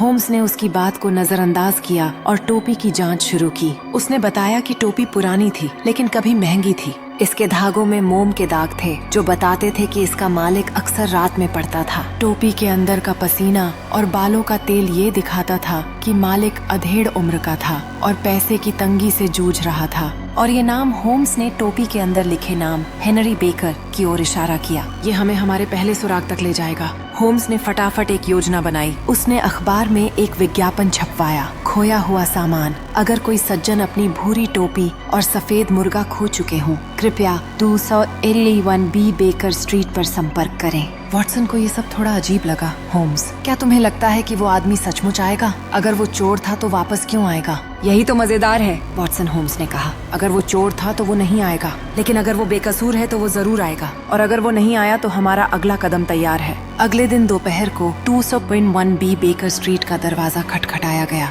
एक अधेड़ उम्र का आदमी अंदर आया। वो थका हुआ लग रहा था, लेकिन उसके चेहरे पर एक सादगी थी। उसका कोट पुराना था और उसकी आंखें नीची थीं, जैसे वो किसी बोझ तले दबा हो। मेरा नाम हेनरी बेकर है, उसने धीमी आवाज में कहा। मैंने अखबार में विज्ञापन देखा। क्या आपने मेरी टोपी और मुर्गा पाया है? होम्स ने उसे गौर से देखा। उसकी आंखों में कोई लालच नहीं था, सिर्फ थकान और एक हल्की सी उम्मीद। हाँ मिस्टर बेकर, होम्स ने कहा, आपकी टोपी यहीं है, लेकिन पहले बताइए आपने इन्हें कहाँ खोया? हेनरी बेकर ने बताया कि वो क्रिसमस की पूर्व संध्या पर एक पब से लौट रहा था। उसने एक मुर्गा खरीदा था जो उसकी बीवी के लिए क्रिसमस का तोहफा था, लेकिन गली में कुछ गुंडों ने उसका पीछा किया और वो भागते भागते टोपी और मुर्गा खो बैठा। क्या आपने और कुछ खोया? होम्स ने तेजी से पूछा। नहीं, बेकर ने हैरानी से कहा, बस यही। होम्स ने उसे टोपी दिखाई और पूछा, क्या ये आपकी है? बेकर ने टोपी को देखा और राहत की सांस ली। हाँ, यही है। शुक्रिया मिस्टर होम्स। और मेरा मुर्गा? होम्स ने एक पल रुककर कहा। मुझे अफसोस है मिस्टर बेकर, लेकिन मुर्गा खराब हो गया था, हमने उसे फेंक दिया, लेकिन मैं आपको दूसरा मुर्गा दे सकता हूँ। बेकर ने निराशा से सिर हिलाया, लेकिन फिर मुस्कुराया। कोई बात नहीं मिस्टर होम्स, टोपी ही काफी है। मेरी बीवी को मुर्गा चाहिए था, लेकिन अब हम कुछ और इंतजाम कर लेंगे। वो टोपी लेकर चला गया। वॉटसन ने होम्स की ओर देखा। होम्स, तुमने उसे रत्न के बारे में क्यों नहीं बताया? क्योंकि वो बेकसूर है, वॉटसन, होम्स ने कहा। उसकी आंखों में कोई गुनाह नहीं था। वो रत्न के बारे में कुछ नहीं जानता, लेकिन इसका मतलब ये नहीं कि रहस्य खत्म हो गया। असली सवाल है, ये मुर्गा कहाँ से आया? हेनरी बेकर बेकसूर था, लेकिन मुर्गे के पेट में रत्न कैसे पहुँचा? क्या कोई और इस चोरी के पीछे था जो होम्स को भी चकमा दे सकता था? होम्स ने मुर्गे की जांच की और उस पर एक छोटी सी मुहर देखी, ब्रेकेनरिज पोल्ट्री सेलर। यही हमारा अगला सुराग है, वॉटसन, होम्स ने कहा। चलो कोवेंट गार्डन चलते हैं। दोनों ने अपने भारी कोट पहने और बर्फीली सड़कों पर निकल पड़े। कोवेंट गार्डन का बाजार क्रिसमस की रौनक से भरा था। दुकानों में रंग बिरंगे फल, मिठाइयाँ और मुर्गे मुर्गियाँ सजी थीं। ब्रेकेनरिज की दुकान बाजार के एक कोने में थी, जहां एक मोटा ताजा दुकानदार मिस्टर ब्रेकेनरिज ग्राहकों से बहस कर रहा था। मिस्टर ब्रेकेनरिज, होम्स ने अपनी नरम आवाज में कहा, हम एक मुर्गे के बारे में पूछना चाहते हैं। ब्रेकेनरिज ने उन्हें घूरा। मुर्गा, मेरे पास सैकड़ों मुर्गे हैं। कौन सा वाला? होम्स ने मुर्गे का ब्यौरा दिया और उसकी मुहर दिखाई। ब्रेकेनरिज ने सिर खुजाया। हाँ, वो मुर्गा, उसे मैंने एक औरत से खरीदा था, मिसेज ऑक्शॉट, जेम्स राइडर की बहन। वॉटसन ने होम्स की ओर देखा। जेम्स राइडर, ये नाम तो जाना पहचाना लगता है। बिल्कुल, होम्स ने कहा। जेम्स राइडर कॉस्मोपॉलिटन होटल में नौकर है, वही होटल जहाँ से ब्लू कार्बंकल चोरी हुआ था। अब कहानी में एक नया मोड़ आया। होम्स ने ब्रेकेनरिज से पूछा कि मुर्गा कहाँ गया। ब्रेकेनरिज ने बताया कि उसने कई मुर्गे बेचे थे, जिनमें से एक हेनरी बेकर को गया था, लेकिन उसे ये नहीं पता था कि मुर्गे के पेट में रत्न था। होम्स और वॉटसन मिसेज ऑक्शॉट के घर पहुंचे। मिसेज ऑक्शॉट एक साधारण औरत थी जो अपने छोटे से घर में मुर्गियां पालती थी। उसने बताया कि उसने अपने भाई जेम्स राइडर के कहने पर एक मुर्गा बाजार में बेचा था। जेम्स ने कहा था कि वो मुर्गा खास है। मिसेज ऑक्शॉट ने कहा, लेकिन मुझे नहीं पता था कि उसमें कोई रत्न है। होम्स की आंखें चमक उठीं। क्या जेम्स ने कुछ और बताया? नहीं, मिसेज ऑक्शॉट ने कहा, लेकिन वो बहुत घबराया हुआ था। उसने कहा कि उसे जल्दी पैसों की जरूरत है। जेम्स राइडर, एक साधारण नौकर, ब्लू कार्बंकल जैसा कीमती रत्न क्यों चुराएगा? और क्या वो अकेला था या इसके पीछे कोई बड़ा षड्यंत्र था? होम्स और वॉटसन अब सीधे कॉस्मोपॉलिटन होटल पहुंचे। होटल की शानो शौकत देखकर वॉटसन हैरान था। चमकते झाड़ फानूस, मखमली कालीन और अमीर मेहमानों की भीड़, लेकिन होम्स का ध्यान सिर्फ एक आदमी पर था, जेम्स राइडर। जेम्स राइडर को ढूंढना आसान था। वो होटल के पीछे एक छोटे से कमरे में मिला, जहां वो मेहमानों के जूते साफ कर रहा था। वो एक पतला, घबराया हुआ आदमी था, जिसकी आंखें हर समय इधर उधर भाग रही थीं। मिस्टर राइडर, होम्स ने अपनी गहरी आवाज में कहा, हम ब्लू कार्बंकल के बारे में बात करना चाहते हैं। जेम्स का चेहरा सफेद पड़ गया। उसने अपने हाथों से मेज पकड़ ली, जैसे वो गिरने वाला हो। मुझे नहीं पता आप क्या कह रहे हैं, उसने हकलाते हुए कहा। जेम्स ने फिर से कहा, मैंने कुछ नहीं किया सर। होम्स ने बिना किसी हिचकिचाहट के कहा, फिर तुम अपने हाथों को क्यों छिपा रहे हो? उसके चेहरे पर आशंका और भय का मेल था। वॉटसन ने देखा कि जेम्स की आंखें लगातार खिड़की की ओर देख रही थीं, जैसे कोई भागने का रास्ता खोज रहा हो। तुम्हारे पास कुछ बताने की बात है, जेम्स, होम्स ने अपनी आवाज में दृढ़ता लाते हुए कहा। होम्स ने अपनी जेब से नीला रत्न निकाला और उसे जेम्स के सामने रखा। ये तुम्हारी गलती थी राइडर, तुमने इसे अपनी बहन के मुर्गे में छिपाया, लेकिन वो मुर्गा बिक गया। जेम्स की आंखों में आंसू आ गए। वो कुर्सी पर ढह गया और फूट फूट कर रोने लगा। मैंने गलती की मिस्टर होम्स, उसने कांपती आवाज में कहा। मैंने कभी नहीं चाहा कि ऐसा हो। वॉटसन ने हैरानी से होम्स की ओर देखा। क्या ये आदमी सचमुच चोर था या इसके पीछे कोई और कहानी थी? जेम्स ने अपनी कहानी सुनाई। उसने बताया कि वो होटल में एक साधारण नौकर था, लेकिन उसकी माँ बीमार थी और उसे इलाज के लिए पैसों की सख्त जरूरत थी। एक दिन उसने होटल की मालकिन काउंटेस ऑफ मॉरकार के कमरे में ब्लू कार्बंकल देखा। रत्न की चमक ने उसे ललचा लिया। उसने सोचा कि अगर वो इसे चुरा ले तो उसकी सारी परेशानियां खत्म हो जाएंगी। मैंने रत्न चुरा लिया, जेम्स ने रोते हुए कहा, लेकिन मुझे डर था कि पुलिस मुझे पकड़ लेगी, इसलिए मैंने इसे अपनी बहन के मुर्गे में छिपा दिया। मैंने सोचा था कि बाद में इसे निकाल लूंगा, लेकिन मेरी बहन ने गलती से वो मुर्गा बेच दिया। जेम्स राइडर की कहानी सच्ची थी या वो अभी भी कुछ छिपा रहा था? और क्या होम्स उसे सजा देगा या उसे माफ कर देगा? होम्स ने जेम्स को गौर से देखा। उसकी आंखों में पछतावा था, लेकिन साथ ही डर भी। तुमने एक बड़ा गुनाह किया है, राइडर होम्स ने कहा। ब्लू कार्बंकल सिर्फ एक रत्न नहीं है, ये कई लोगों की उम्मीदों और सपनों का प्रतीक है। जेम्स ने अपने हाथ जोड़े। मुझे माफ कर दीजिए मिस्टर होम्स, मेरी माँ मर रही है। मेरी बहन ने मुझे कभी नहीं छोड़ा। अगर मैं जेल गया तो उनका क्या होगा? वॉटसन की आंखों में नमी थी। वो होम्स की ओर देख रहा था, ये जानने के लिए कि वो क्या फैसला लेगा। होम्स ने खिड़की की ओर देखा। बाहर बर्फ गिर रही थी और बच्चों के गाने की आवाजें आ रही थीं। We wish you a merry Christmas. उसने गहरी सांस ली और कहा, कभी कभी सजा से ज्यादा जरूरी होता है एक नया मौका देना। तुम जाओ। जैसे ही जेम्स दरवाजे की ओर बढ़ा, होम्स ने उसे रोका। एक अंतिम सलाह, राइडर, उसने कहा, अपनी माँ और बहन के लिए प्रयास करो, लेकिन कभी मत भूलना कि जीवन में सच्ची ताकत गलतियों से सीखने में है। जेम्स ने सिर झुकाया और धीरे धीरे कमरे से बाहर निकल गया। वॉटसन ने होम्स की ओर देखने के बाद पूछा, क्या आपने सही निर्णय लिया? होम्स ने मुस्कुराते हुए उत्तर दिया, कभी कभी दूसरे को एक मौका देना सबसे बड़ा साहस होता है। बच्चे गा रहे थे और बर्फ की ठंडी परत दुनिया को ढक रही थी, जैसे नई शुरुआत का संकेत। जेम्स फूट फूट कर रोने लगा। वो धीरे धीरे उठा और बाहर चला गया, जैसे उसकी आत्मा किसी बड़े बोझ से आजाद हो गई हो। वॉटसन ने होम्स की ओर देखा। तुमने उसे माफ कर दिया होम्स, लेकिन क्या ये सही था? होम्स ने मुस्कुराते हुए कहा, क्रिसमस का यही मतलब है वॉटसन, माफी, उम्मीद और एक नया मौका। लेकिन क्या जेम्स राइडर सचमुच बदल जाएगा या ये माफी एक नई मुसीबत की शुरुआत थी? जेम्स बाहर निकलकर बर्फ से ढके रास्तों पर चलता है। उसके मन में उदासी और उम्मीद दोनों की भावना है। वॉटसन सोचता है कि क्या ये माफी जेम्स के लिए सचमुच एक नया मौका होगा या क्या ये सब कुछ फिर से गलत हो जाने का संकेत है? जेम्स आसमान की ओर देखता है। सूरज ढलते हुए उसे अपनी जिंदगी के फैसलों पर विचार करने पर मजबूर करता है। दूसरी ओर होम्स चुपचाप गिफ्ट को देखते हुए सोचता है कि क्या जेम्स अपने नए मौके का सही इस्तेमाल कर पाएगा या उसकी मुसीबतें फिर से लौटेंगी। Chapter 8 The Adventure of the Speckled Band. एक पुरानी हवेली जहाँ रात के सन्नाटे को चीरती है एक रहस्यमयी सीटी की आवाज। कमरे की दीवारें रात छिपाए बैठी हैं और एक मासूम लड़की की जान पर बनाई है। क्या शर्लक होम्स, दुनिया का सबसे चतुर जासूस, इस अंधेरे रहस्य का पर्दा उठा पाएंगे या फिर एक और बेगुनाह मौत की बलि चढ़ जाएगा? तैयार हो जाइए, क्योंकि ये कहानी आपके दिल की धड़कनें तेज कर देगी। स्पेकल्ड बैंड की सन्नाटा तोड़ने वाली कहानी लंदन की सर्द भरी सुबह थी। कोहरा सड़कों पर पसरा हुआ था, मानो शहर कोई रहस्यमयी सपना देख रहा हो। बेकर स्ट्रीट के 221 में शर्लक होम्स अपनी पुरानी आर्म चेयर पर बैठे पाइप के कश लगाते हुए और उनके सामने जॉन वॉटसन अपने नोट्स में खोए हुए। चाय की भाप हवा में तैर रही थी जब अचानक दरवाजे पर एक जोरदार दस्तक गूंजी। कोई मुसीबत में है? वॉटसन होम्स ने अपनी तेज नजरों से दरवाजे की ओर देखते हुए कहा। दरवाजा खुला और अंदर आई एक युवती जिसका चेहरा डर से सफेद पड़ चुका था।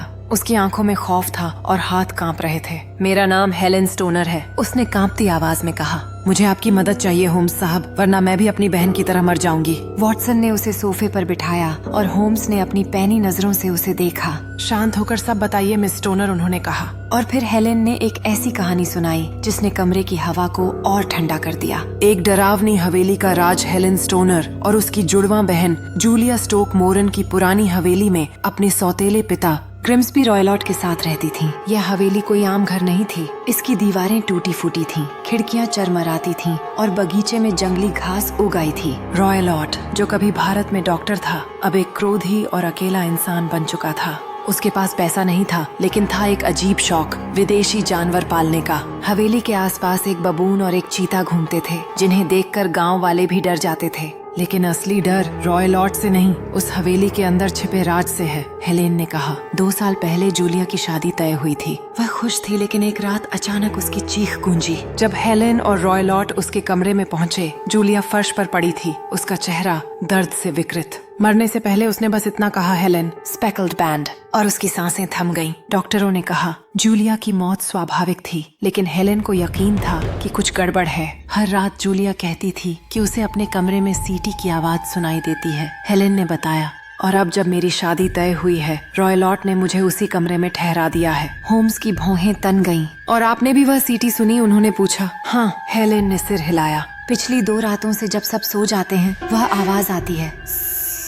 मुझे लगता है मेरी जान को भी खतरा है। होम्स की तफ्तीश। होम्स ने अपनी कुर्सी पर पीछे झुककर आंखें बंद की, मानो दिमाग में कोई तस्वीर बना रहे हों। फिर अचानक खड़े हुए। वॉटसन, तैयार हो जाइए, हमें स्टोक मोरन चलना है। मिस स्टोनर, आप चुपके से अपने कमरे में रहें और किसी को न बताएं कि हम आ रहे हैं। ट्रेन से स्टोक मोरन पहुंचते ही होम्स और वॉटसन ने हवेली को देखा। यह वाकई डरावनी थी। पत्थर की दीवारें जिन पर काई जम चुकी थी, और खिड़कियां जो भूतों की आंखों की तरह चमक रही थीं। हवेली के बगीचे में वॉटसन ने एक बबून को पेड़ पर उछलते देखा। होम्स, ये जगह तो किसी जंगल से कम नहीं, उन्होंने कहा। होम्स ने मुस्कुराकर जवाब दिया, और जंगल में ही सबसे खतरनाक शिकारी छिपे होते हैं, वॉटसन। रॉय लॉर्ड उस वक्त गांव गया हुआ था, तो होम्स और वॉटसन ने मौका देखकर हवेली में प्रवेश किया। हेलेन ने उन्हें जूलिया का कमरा दिखाया। होम्स ने कमरे की हर चीज को गौर से देखा। दीवार पर एक छोटा सा वेंटिलेटर था, जो बाहर की ओर नहीं बल्कि रॉय लॉर्ड के कमरे की ओर खुलता था। अजीब बात है, होम्स ने बड़बड़ाया। फिर उन्होंने एक घंटी की रस्सी देखी जो छत से लटक रही थी। वॉटसन, इसे खींचकर देखिए। वॉटसन ने रस्सी खींची, लेकिन कोई आवाज नहीं आई। ये तो टूटी हुई है, उन्होंने कहा। नहीं, वॉटसन, होम्स ने कहा। उनकी आंखें चमक रही थीं। ये टूटी नहीं, ये कभी घंटी से जुड़ी ही नहीं थी। फिर होम्स ने बिस्तर की जांच की। वह फर्श में बोल्ट से जड़ा हुआ था, जैसे कोई उसे हिलाना ही न चाहता हो। ये सब एक बड़े खेल का हिस्सा है, होम्स ने कहा, और आज रात हम इस खेल को खत्म करेंगे। रात का खतरनाक इंतजार। होम्स ने हेलेन को अपने कमरे में रहने को कहा, और रॉय लॉर्ड को शक न हो इसके लिए एक चाल चली। उन्होंने हेलेन को रात में अपने पुराने कमरे में भेज दिया और खुद वॉटसन के साथ जूलिया के कमरे में छिप गए। वॉटसन, अपनी रिवॉल्वर तैयार रखिए, होम्स ने फुसफुसाया। आज रात कुछ बड़ा होने वाला है। रात गहराती गई। हवेली में सन्नाटा था, सिवाय हवा के हल्के से सायं के। वॉटसन की सांसें तेज थीं, लेकिन होम्स शांत थे, जैसे कोई शिकारी अपने शिकार का इंतजार कर रहा हो। तभी रात के सन्नाटे को चीरती एक आवाज आई। वह सीटी थी जिसके बारे में हेलेन ने बताया था। वॉटसन ने होम्स की ओर देखा, लेकिन होम्स ने इशारा किया कि चुप रहें। कुछ मिनट बाद रस्सी पर एक हल्की सी हलचल हुई। अंधेरे में कुछ सरसराता हुआ नीचे उतर रहा था। होम्स ने अपनी लालटेन जलाई और वॉटसन की सांस रुक गई। वह एक सांप था। उसका शरीर चमक रहा था और उसकी आंखें 2 जलते कोयलों की तरह थीं। स्वैम्प एडर, होम्स ने धीरे से कहा, भारत का सबसे जहरीला सांप। इससे पहले कि सांप बिस्तर तक पहुंचता, होम्स ने अपनी छड़ी से उस पर वार किया। सांप फुंफकारता हुआ वेंटिलेटर की ओर भागा और उसी रास्ते से रॉय लॉर्ड के कमरे में चला गया। तभी एक भयानक चीख गूंजी। होम्स और वॉटसन दौड़कर रॉय लॉर्ड के कमरे में पहुंचे। वहां का नजारा खौफनाक था। रॉय लॉर्ड अपनी कुर्सी पर मरा पड़ा था और उसका चेहरा नीला पड़ चुका था। उसके गले में वही सांप लिपटा हुआ था। सुबह होने तक होम्स ने सारी कहानी सुलझा दी। रॉय लॉर्ड एक शातिर इंसान था। उन्होंने वॉटसन को बताया, वह हेलेन और जूलिया की माँ की विरासत पर कब्जा करना चाहता था। उनकी माँ ने अपनी वसीयत में लिखा था कि अगर दोनों बहनों की शादी हो जाए तो उनकी संपत्ति उन्हें मिलेगी।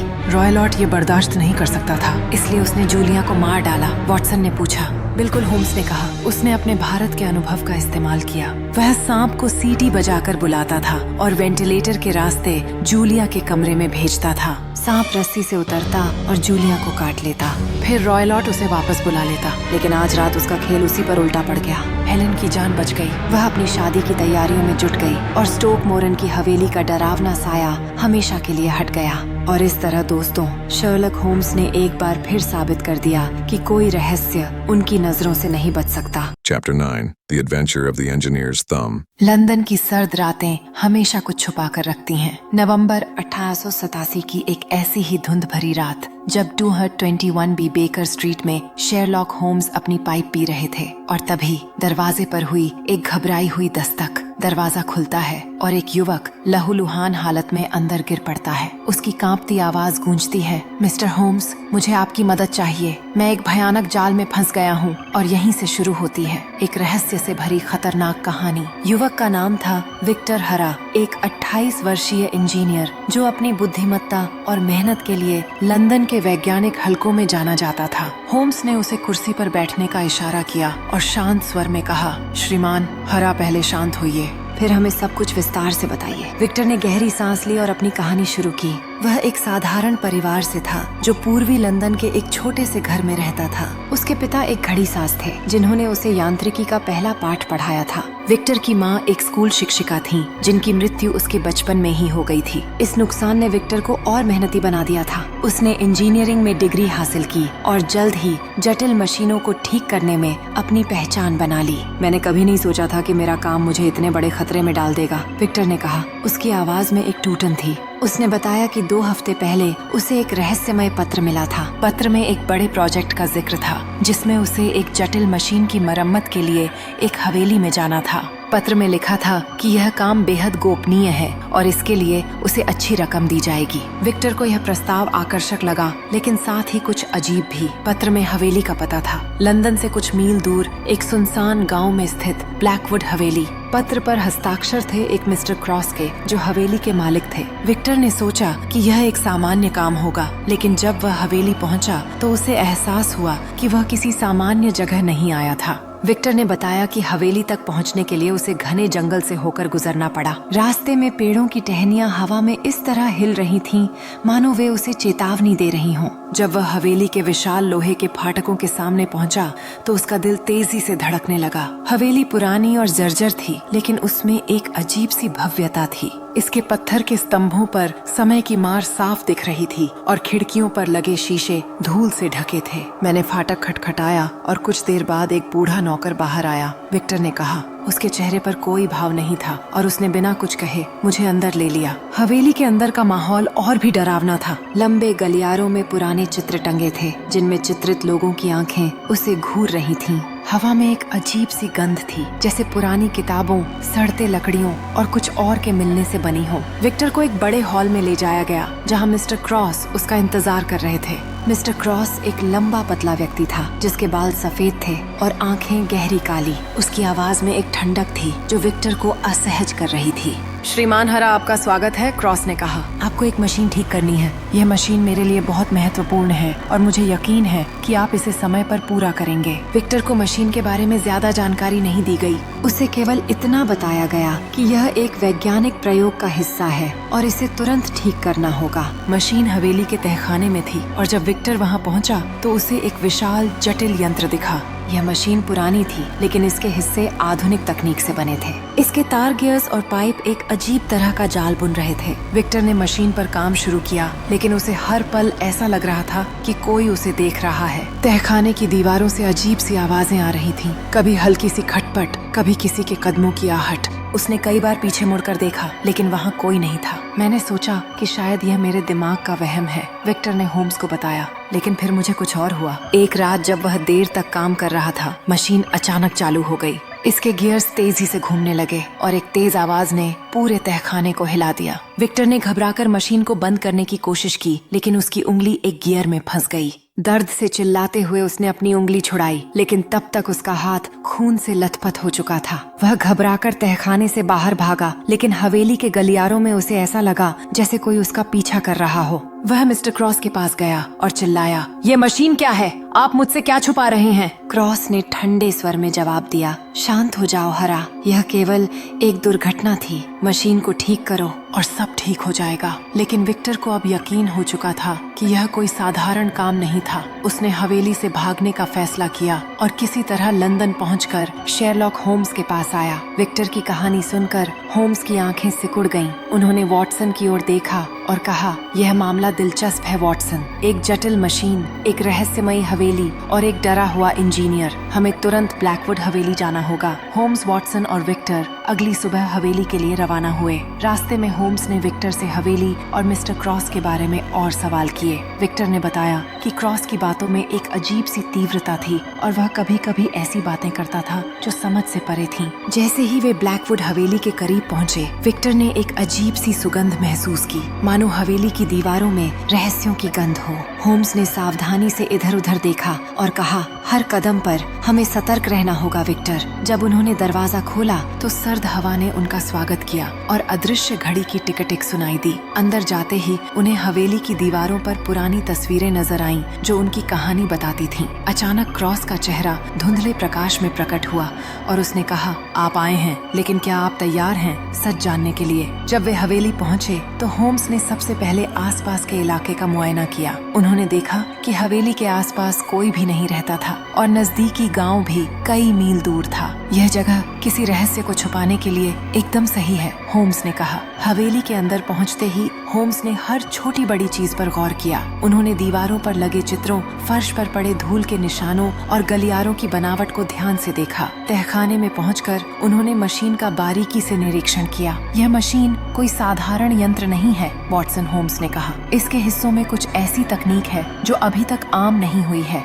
यह किसी बड़े और खतरनाक प्रयोग का हिस्सा हो सकती है। होम्स ने मशीन के बारे में बातें करते हुए कहा, यहाँ की खामोशी बहुत कुछ कहती है। वह एक बार फिर से उस मशीन को देखता है और वॉटसन से कहता है, हमें इसे ठीक से समझने की जरूरत है। यह कोई साधारण उपकरण नहीं है। वॉटसन चिंतित नजर आता है, लेकिन उसकी जिज्ञासा भी थी। क्या यह खतरे का संकेत हो सकता है? वॉटसन ने पूछा। होम्स ने जवाब दिया, हर रहस्य की तरह इसके पीछे भी एक कहानी है। होम्स ने शांत लेकिन दृढ़ स्वर में जवाब दिया, और मैं तब तक नहीं जाऊंगा जब तक मुझे वह नहीं मिल जाता। होम्स ने क्रॉस से मशीन के बारे में सवाल किए, लेकिन क्रॉस ने हर बार बात को टालने की कोशिश की। होम्स ने हवेली के अन्य हिस्सों की तलाशी शुरू की और एक गुप्त कमरे का पता लगाया। इस कमरे में उन्हें कुछ दस्तावेज मिले जिनमें मशीन के डिजाइन और इसके उद्देश्य के बारे में जानकारी थी। दस्तावेजों से पता चला कि मशीन एक खतरनाक ऊर्जा स्रोत पर काम करती थी, जिसे क्रॉस ने गलत इरादों के लिए इस्तेमाल करने की योजना बनाई थी। यह मशीन न केवल हवेली बल्कि पूरे लंदन के लिए खतरा बन सकती थी।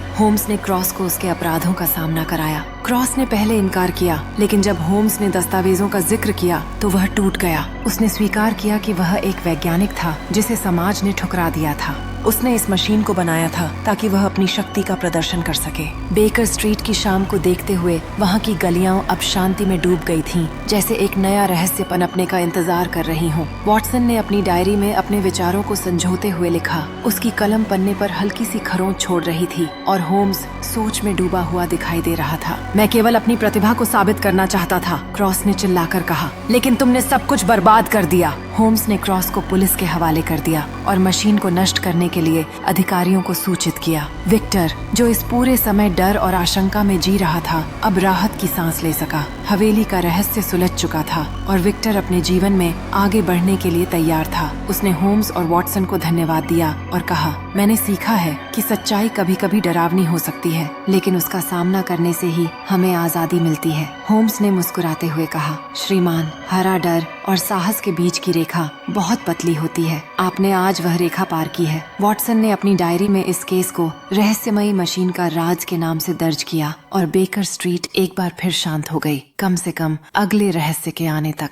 Chapter 10 The Adventure of the Noble Bachelor. आज हम लेकर आए हैं एक ऐसी कहानी जो आपके दिमाग को हिला देगी। लंदन की चमकती दुनिया में जहां शाही लोग अपनी शान में डूबे रहते हैं, एक शादी ऐसी हुई जो पल भर में रहस्य बन गई। एक दुल्हन जो अपनी शादी के दिन गायब हो गई, और इस गुत्थी को सुलझाने वाला कोई और नहीं बल्कि दुनिया का सबसे मशहूर जासूस शर्लॉक होम्स। तो तैयार हो जाइए, क्योंकि ये कहानी है प्यार, धोखे और एक ऐसे राज की जो आपके होश उड़ा देगा। चलो शुरू करते हैं। बात उस वक्त की है जब लंदन में बारिश अपने पूरे शबाब पर थी। वॉटसन, जो एक पुराने सैनिक हैं, अपने पुराने जख्म के दर्द से परेशान बेकर स्ट्रीट के फ्लैट में अखबारों में डूबे हुए हैं। तभी शर्लॉक होम्स जो बाहर टहलने गया था वापस आता है और मेज पर एक चमकदार लिफाफा देखता है। ये कोई साधारण चिट्ठी नहीं बल्कि लॉर्ड रॉबर्ट सेंट सिमन की है, जो इंग्लैंड के सबसे बड़े खानदानों में से एक से हैं। वॉटसन, जो थोड़ा मजाकिया मूड में है, कहता है, होम्स, तुम्हारी चिट्ठियाँ तो मछली बेचने वालों से आती हैं, ये शाही चिट्ठी कहाँ से आ गई?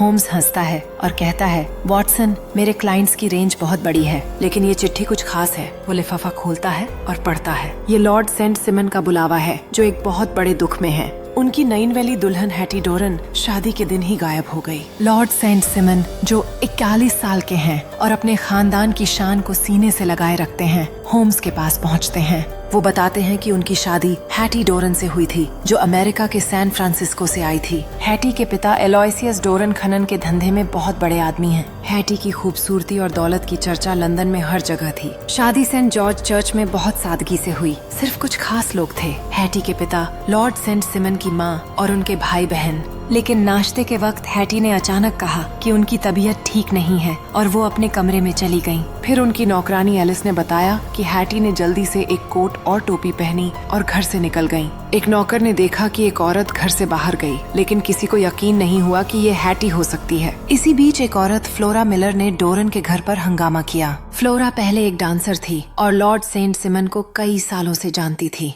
उसने हैटी पर गुस्सा निकाला और कुछ दावे किए। पुलिस को शक हुआ कि फ्लोरा का हैटी के गायब होने से कोई ताल्लुक हो सकता है, लेकिन होम्स को लगता है कि बात कुछ और है। होम्स अपनी जांच शुरू करता है। वो वॉटसन से कहता है, अखबारों में जो खबरें छपी हैं उन्हें इकट्ठा करो। अखबारों में हैटी की शादी की खबरें थीं और लोग इसे एक बड़ा सौदा मान रहे थे। लेकिन शादी के बाद जब हैटी गायब हुई तो अफवाहों का बाजार गर्म हो गया। कोई कहता था कि हैटी को अगवा किया गया, तो कोई कहता था कि फ्लोरा ने जलन में कुछ किया।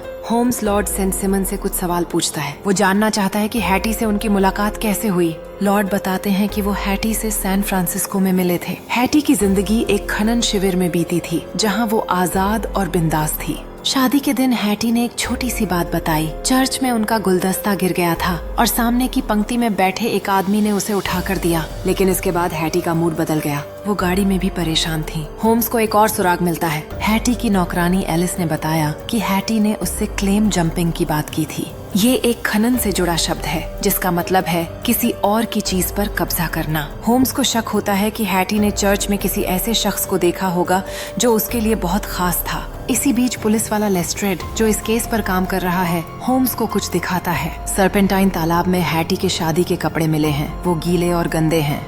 साथ में एक नोट है जिसमें लिखा है, जब सब तैयार हो मुझे मिलो, तुरंत आओ। लेस्ट्रेड को लगता है कि ये नोट फ्लोरा मिलर का है और उसने हैटी को फंसाया। लेकिन होम्स की नजर नोट के पीछे जाती है। वहाँ एक होटल का बिल है जिसमें कमरे का किराया 8 शिलिंग और शेरी का गिलास 8 पेंस लिखा है। होम्स कहता है, ये लंदन के सबसे महंगे होटलों में से एक का बिल है। वो इस बिल को ट्रेस करता है और नॉर्थम्बरलैंड एवेन्यू के एक होटल तक पहुंचता है। वहां से उसे फ्रांसिस हैमिल्टन का नाम मिलता है, जो एक अमेरिकी है और हाल ही में वहां ठहरा था। होम्स फ्रांसिस के नए पते गॉर्डन स्क्वायर पर जाता है और वहां फ्रांसिस और हैटी को साथ पाता है। हैटी अपनी कहानी सुनाती है। वो और फ्रांसिस 1884 में एक खनन शिविर में मिले थे। दोनों की सगाई हो गई थी, लेकिन जब हैटी के पिता अमीर हो गए, उन्होंने इस रिश्ते को तोड़ दिया। फिर भी फ्रांसिस ने हार नहीं मानी। दोनों ने गुपचुप शादी कर ली थी। फ्रांसिस ने वादा किया था कि वो अपनी किस्मत बनाएगा और हैटी को लेने आएगा, लेकिन फिर खबर आई कि फ्रांसिस अपाचे हमले में मर गया। हैटी बीमार पड़ गई और उसके पिता ने उसकी शादी लॉर्ड सेंट सिमन से तय कर दी। शादी के दिन जब हैटी चर्च में थी, उसने फ्रांसिस को सामने की पंक्ति में देखा। वो जिंदा था। फ्रांसिस ने उसे एक नोट दिया जिसमें उसने मिलने को कहा। हैटी का दिल अपने पुराने प्यार के लिए फिर से धड़क उठा। उसने फैसला किया कि वो लॉर्ड सेंट सिमन को छोड़कर फ्रांसिस के साथ जाएगी।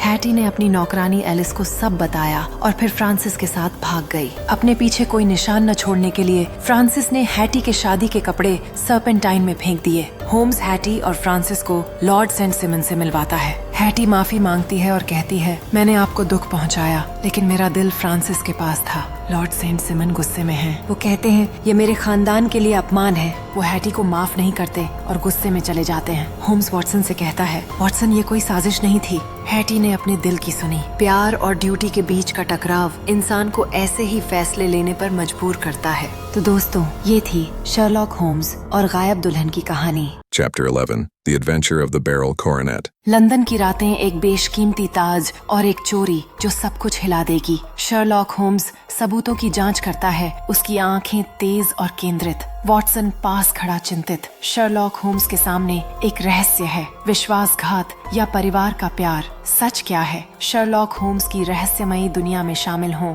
जहां हर सुराग एक नया राज खोलता है। ये कहानी लंदन शहर की है, जहां अलेक्जेंडर होल्डर नाम का एक बैंकर रहता है। होल्डर कोई छोटा मोटा आदमी नहीं है। उसका bank holder and Stevenson London में बहुत मशहूर है। लोग उस पर भरोसा करते हैं और वो अपनी इज्जत को अपनी जान से ज्यादा प्यार करता है। लेकिन एक दिन उसकी जिंदगी में ऐसा तूफान आता है जो उसे पूरी तरह हिलाकर रख देता है। एक बेडीडीदा आदमी, जिसका नाम हमें बाद में पता चलता है, होल्डर के पास आता है। वो कहता है, होल्डर साहब, मुझे 50,000 पाउंड का लोन चाहिए। इतनी बेडीडी रकम सुनकर होल्डर का दिमाग घूम जाता है। लेकिन वो आदमी एक चीज जमानत के तौर पर देता है, बेरिल कोरोनेट। अब ये बेरिल कोरोनेट कोई साधारण चीज नहीं है। ये एक सोने का मुकुट है जिसमें चमचमाते हरे रत्न यानी बेरिल जड़े हुए हैं। इसकी कीमत लाखों में है और इसे खोना मतलब अपनी जिंदगी बर्बाद करना।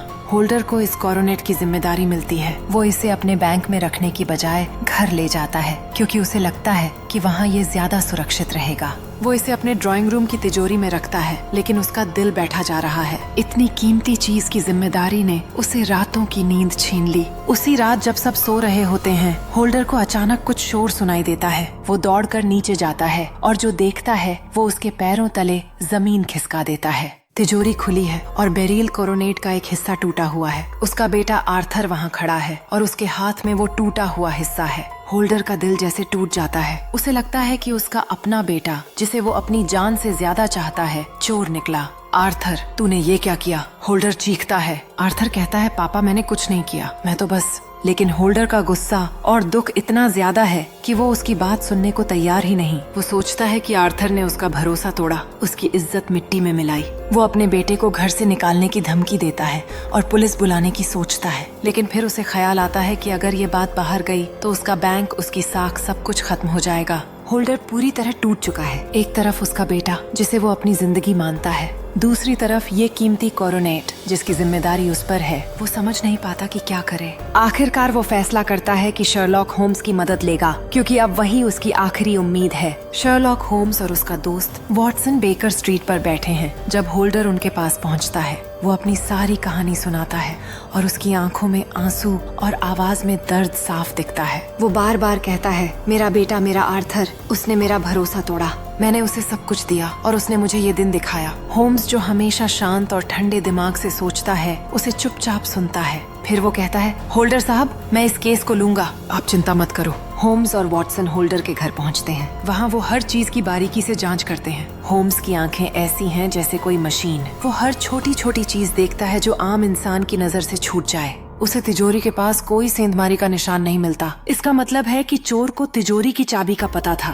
फिर वो घर के बाहर बर्फ में कुछ पैरों के निशान देखता है। ये निशान बताते हैं कि कोई बाहर से आया और गया। होम्स को शक होता है कि इस मामले में कोई बाहरी आदमी शामिल है। उसे पता चलता है कि आर्थर का एक दोस्त सर जॉर्ज बर्नवेल, जो एक बिगड़ैल और बदनाम किस्म का आदमी है, इस चोरी में शामिल हो सकता है। लेकिन कहानी में और भी ट्विस्ट है। होल्डर के घर में 2 और खास लोग हैं, उसका बेटा आर्थर और उसकी भतीजी मैरी। आर्थर एक नौजवान है जो थोड़ा गुस्सैल है, लेकिन अपने पिता से बहुत प्यार करता है। मैरी एक शांत, प्यारी और समझदार लड़की है जो होल्डर के घर में बेटी की तरह रहती है। लेकिन होम्स को लगता है कि मैरी कुछ छुपा रही है। होम्स को पता चलता है कि आर्थर को मैरी से प्यार है, लेकिन मैरी का झुकाव सर जॉर्ज बर्नवेल की तरफ है। सर जॉर्ज एक चालाक और लफंगा किस्म का आदमी है जो मैरी को अपने जाल में फंसा चुका है। ये प्रेम त्रिकोण कहानी में और उलझन पैदा करता है। होम्स को शक होता है कि मैरी ने अनजाने में सर जॉर्ज को तिजोरी के बारे में कुछ बता दिया होगा। होम्स अपनी तेज दिमाग की बदौलत सारी गुत्थी सुलझा लेता है। वो पाता है कि असली चोर सर जॉर्ज बर्नवेल है। मैरी, जो सर जॉर्ज से प्यार करती थी, ने अनजाने में उसे तिजोरी के बारे में बता दिया। सर जॉर्ज ने रात को चुपके से घर में घुसकर कोरोनेट का एक हिस्सा चुराने की कोशिश की। आर्थर ने उसे देख लिया और उसका पीछा किया। उसने सर जॉर्ज को पकड़ लिया, लेकिन चोर भागने में कामयाब हो गया। आर्थर ने टूटा हुआ हिस्सा अपने हाथ में लिया ताकि वो अपने पिता को बता सके। लेकिन जब होल्डर ने उसे देखा तो उसे गलतफहमी हो गई। आर्थर पार्क की बेंच पर अकेला बैठा है, सूर्यास्त की ओर देखते हुए उसके चेहरे पर हानि और राहत का मिश्रित भाव दिखाई दे रहा है। मैरी घर से दूर जा रही है, सिर झुकाए हुए, सूर्य अस्त होते हुए उसके पीछे उसके पछतावे और चुनावों के भारी बोझ का प्रतीक है। आर्थर ने अपने पिता को कुछ नहीं बताया क्योंकि वो मैरी को बचाना चाहता था। उसे लगता था कि अगर सच सामने आया तो मैरी की इज्जत पर बट्टा लगेगा। उसने सारा इल्जाम अपने सिर ले लिया। जब होम्स ये सच होल्डर को बताता है तो होल्डर की आंखों में आंसू आ जाते हैं। उसे एहसास होता है कि उसने अपने बेटे पर बेकार शक किया। वो आर्थर को गले लगाता है और माफी मांगता है। ये पल इतना भावुक है कि कोई भी देखकर रो पड़े। मैरी जो अपनी गलती से शर्मिंदा है, घर छोड़कर चली जाती है। सर जॉर्ज को सजा मिलती है और बेरिल कोरोनेट वापस अपने मालिक को मिल जाता है। होल्डर की इज्जत और उसका बैंक बच जाता है। ये कहानी सिर्फ एक चोरी की गुत्थी नहीं है, ये परिवार के भरोसे, गलतफहमियों और प्यार की कहानी है। होल्डर का अपने बेटे पर शक करना, आर्थर का मैरी के लिए चुप रहना और मैरी का अपने प्यार में अंधा होना, ये सब इंसानी दिल की गहराई को दिखाता है। शर्लॉक होम्स सिर्फ एक जासूस नहीं है, वो एक ऐसा इंसान है जो लोगों के दुख और उनकी भावनाओं को समझता है। उसकी वजह से एक परिवार फिर से जुड़ जाता है। द बेरिल कोरोनेट का साहसिक कार्य एक ऐसी कहानी है जो रोमांच और भावनाओं का शानदार मिश्रण है। ये हमें सिखाती है कि भरोसा कितना कीमती है और गलतफहमियां कितनी खतरनाक हो सकती हैं। शर्लॉक होम्स का दिमाग और उसका इंसानी पक्ष इस कहानी को और खास बनाता है। अगर आप हमारी वीडियो बुक शर्लॉक होम्स की रहस्यमयी दुनिया में इस कहानी को देखेंगे तो आपको लगेगा जैसे आप खुद इस रहस्य का हिस्सा हैं। Chapter 12 The Adventure of the Copper Beaches. सर्द हवाओं से लिपटी सुबह थी। बेकर स्ट्रीट के 221 में शेरलॉक होम्स अपनी पाइप के कश लेते हुए खिड़की के पास बैठे थे। उनका चेहरा शांत था लेकिन आंखें हमेशा की तरह चौकस। पास ही वॉटसन बैठा था। वॉटसन होम्स ने कहा, तुम्हें पता है दुनिया में सबसे ज्यादा दिलचस्प चीज इंसानों की सनक होती है। वॉटसन मुस्कुराया, और तुम्हारे पास ऐसे सनकी लोग रोज आते हैं। बातों के इसी सिलसिले में दरवाजे पर दस्तक हुई। दरवाजा खुला और अंदर एक नौजवान लड़की दाखिल हुई। उसका नाम था मिस वायलेट हंटर। उसके चेहरे पर आत्मविश्वास था लेकिन आंखों में एक झिझक और उलझन साफ दिखाई दे रही थी। श्री होम्स, मैंने सुना है आप जटिल से जटिल मामलों को भी हल कर लेते हैं। शायद आप मेरी उलझन को भी सुलझा सकें। एक असामान्य नौकरी की पेशकश वायलेट ने बताया कि वह एक शिक्षिका है और हाल ही में उसकी नौकरी छूट गई थी। वह अपने आत्मसम्मान और मेहनत के दम पर जिंदगी जी रही थी, लेकिन कुछ दिन पहले उसे एक अजीब प्रस्ताव मिला था। एक व्यक्ति नाम था मिस्टर जफरोजी। रुकासल ने उसे एक गवर्नेंस की नौकरी ऑफर की थी। जगह थी एक सुनसान सी हवेली जिसका नाम था कॉपर बीचेस, जो विंचेस्टर के पास थी। तनख्वाह दोगुनी थी लेकिन शर्तें बहुत अजीब। उसे अपने लंबे सुनहरे बाल कटवाने थे, उसे रुकासल द्वारा दिए गए खास कपड़े पहनने थे और हर दिन एक खास खिड़की के पास बैठना और मुस्कुराते रहना था। वायलेट को यह सब अजीब लगा। मैंने पहले तो मना कर दिया, वायलेट बोली, लेकिन फिर घर की हालत और पैसों की जरूरत ने मुझे मजबूर कर दिया। पर मिस्टर होम्स, उसने आगे कहा, अब मुझे सच में डर लग रहा है कि मैंने कोई बहुत बड़ी गलती तो नहीं कर दी। होम्स की दिलचस्पी और सलाह। होम्स की आंखें चमक उठीं। हम खिड़की के पास बैठने की जिद और बाल कटवाने की जरूरत, ये सब दिखाता है कि कोई तुम्हारी जगह किसी और को दिखाना चाहता है, एक भ्रम बनाना चाहता है। वॉटसन ने पूछा, लेकिन किसके लिए और क्यों? यही हमें जानना है, होम्स बोला। मिस हंटर, अगर आप मानसिक रूप से तैयार हैं तो मेरा सुझाव है कि आप यह नौकरी स्वीकार कर लें, लेकिन हर चीज पर नजर रखें, हर कोना, हर बात, और हमें समय समय पर चिट्ठियों से जानकारी देती रहें। वायलेट थोड़ी देर चुप रही, फिर बोली, ठीक है, मैं ये करूंगी, लेकिन अगर कुछ हुआ तो होम्स ने हल्की मुस्कान के साथ कहा, आप अकेली नहीं होंगी मिस हंटर, मैं और वॉटसन साई की तरह आपके साथ हैं। कुछ दिनों बाद वायलेट एक बैलगाड़ी से उतरती है। सामने विशाल और पुरानी हवेली खड़ी है। चारों तरफ ऊंचे पेड़, जिनमें कुछ कॉपर बीच, लाल पत्तों वाले पेड़ भी हैं, जो हवेली का नाम बताते हैं। हवा में नमी है, जैसे कुछ छिपा हुआ है। दरवाजा खुलता है। मिस्टर रुकासल सामने खड़ा होता है, एक नाटे कद का चौड़े चेहरे वाला व्यक्ति। उसकी मुस्कान बनावटी लगती है और उसकी आवाज में मीठास के पीछे कुछ दबा हुआ होता है। आइए आइए मिस हंटर, हमें बहुत खुशी है कि आपने हमारा प्रस्ताव स्वीकार किया। वायलेट मुस्कुराती है, लेकिन भीतर से उसकी सांसें तेज हैं। उसे हवेली की देखभाल करने वाली दूसरी औरत से मिलवाया जाता है, मिसेस रुकासल, जो लगभग चुप रहती है और उसका चेहरा भावहीन होता है। एक नौकरानी भी है, टेलर नाम की। हवेली के एक कोने में बड़ा सा डरावना कुत्ता बंधा होता है, एक मास्टिफ, जो रात में बाहर छोड़ा जाता है। वायलेट को एक कमरा दिया जाता है, सादा लेकिन खिड़की वाला। उसे बताया जाता है हर दिन 5 से 6 बजे तक उसे रूकासल द्वारा दिए गए एक खास नीले रंग के गाउन में ड्राइंग रूम की खिड़की के पास बैठकर मुस्कुराना है। बस इतना ही करना है, रूकासल कहता है, बाकी सब हम देख लेंगे।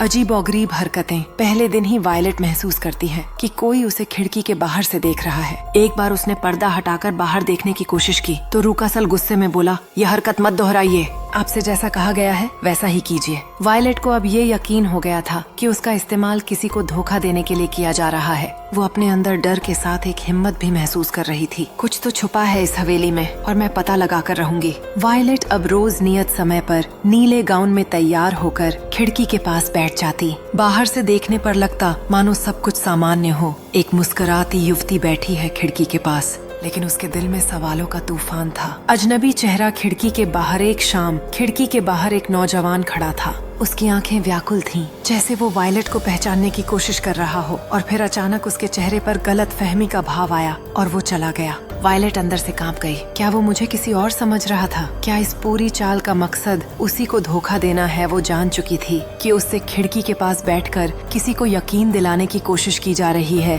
कि वहाँ कोई और लड़की रह रही है। उसने उसी रात चुपचाप हवेली की तहकीकात करने की ठानी। जब हवेली में सब सो गए थे, वायलेट अपने कमरे से बाहर निकली। उसके कदम धीमे थे, सांसें रुकी हुई सी।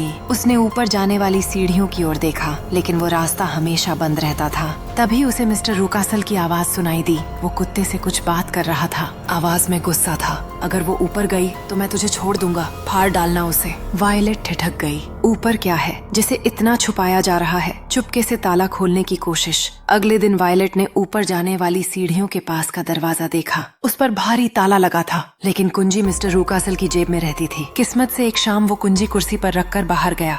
वायलेट ने झट से उसे उठाया और दरवाजा खोलने के लिए बढ़ी। कांपते हाथों से उसने ताला खोला। दरवाजा कर्राटे की आवाज के साथ खुला। अंदर एक संकरा गलियारा था जिसकी दीवारें सीलन से गीली थीं। आखिर में एक कमरा आया, बंद था। उसके अंदर से सिसकियों की हल्की आवाज आ रही थी। वायलेट ने जैसे ही दरवाजा छुआ, पीछे से कदमों की आहट आई।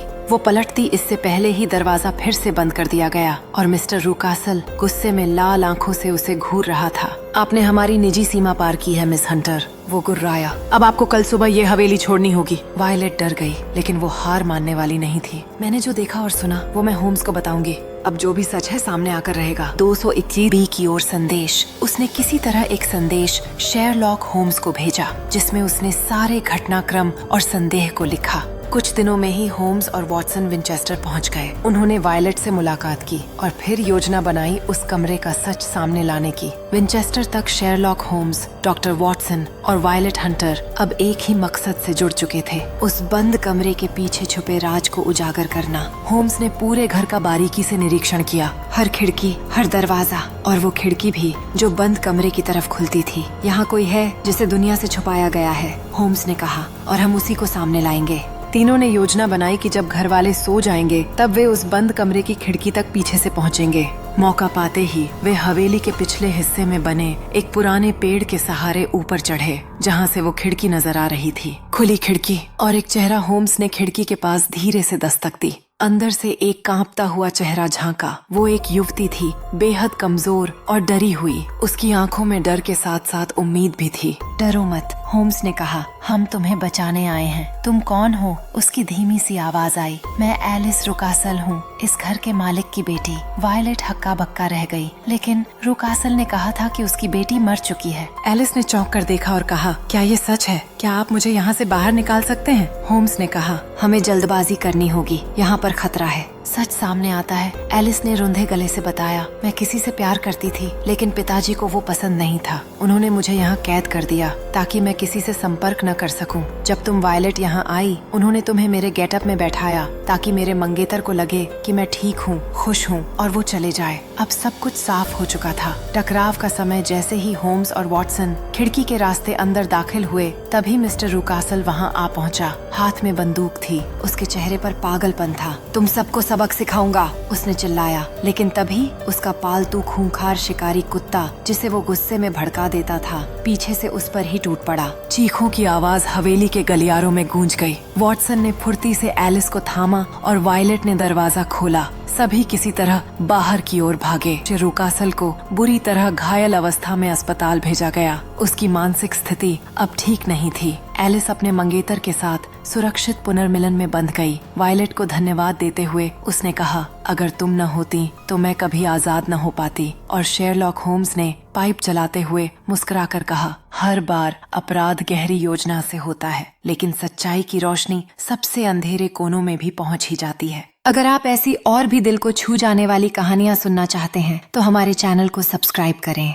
और बेल आइकन दबाना मत भूलिएगा, ताकि अगली कहानी सबसे पहले आपके दिल तक पहुंचे। हमें फेसबुक और इंस्टाग्राम पर भी फॉलो करें, जहां हम आपके लिए और भी कहानियों के पीछे की छोटी छोटी झलकियां लाते हैं। आपका एक लाइक, एक शेयर और एक छोटा सा कमेंट हमें और भी बेहतर कहानियां लाने की ताकत देता है। मिलते हैं अगली कहानी में, एक नए रहस्य, एक नए जज्बात के साथ। अगर आपको ये कहानी दिल से छू गई हो तो इसे अपने दोस्तों और परिवार के साथ जरूर शेयर करें। शायद किसी को आज भी इस कहानी से थोड़ी हिम्मत मिल जाए।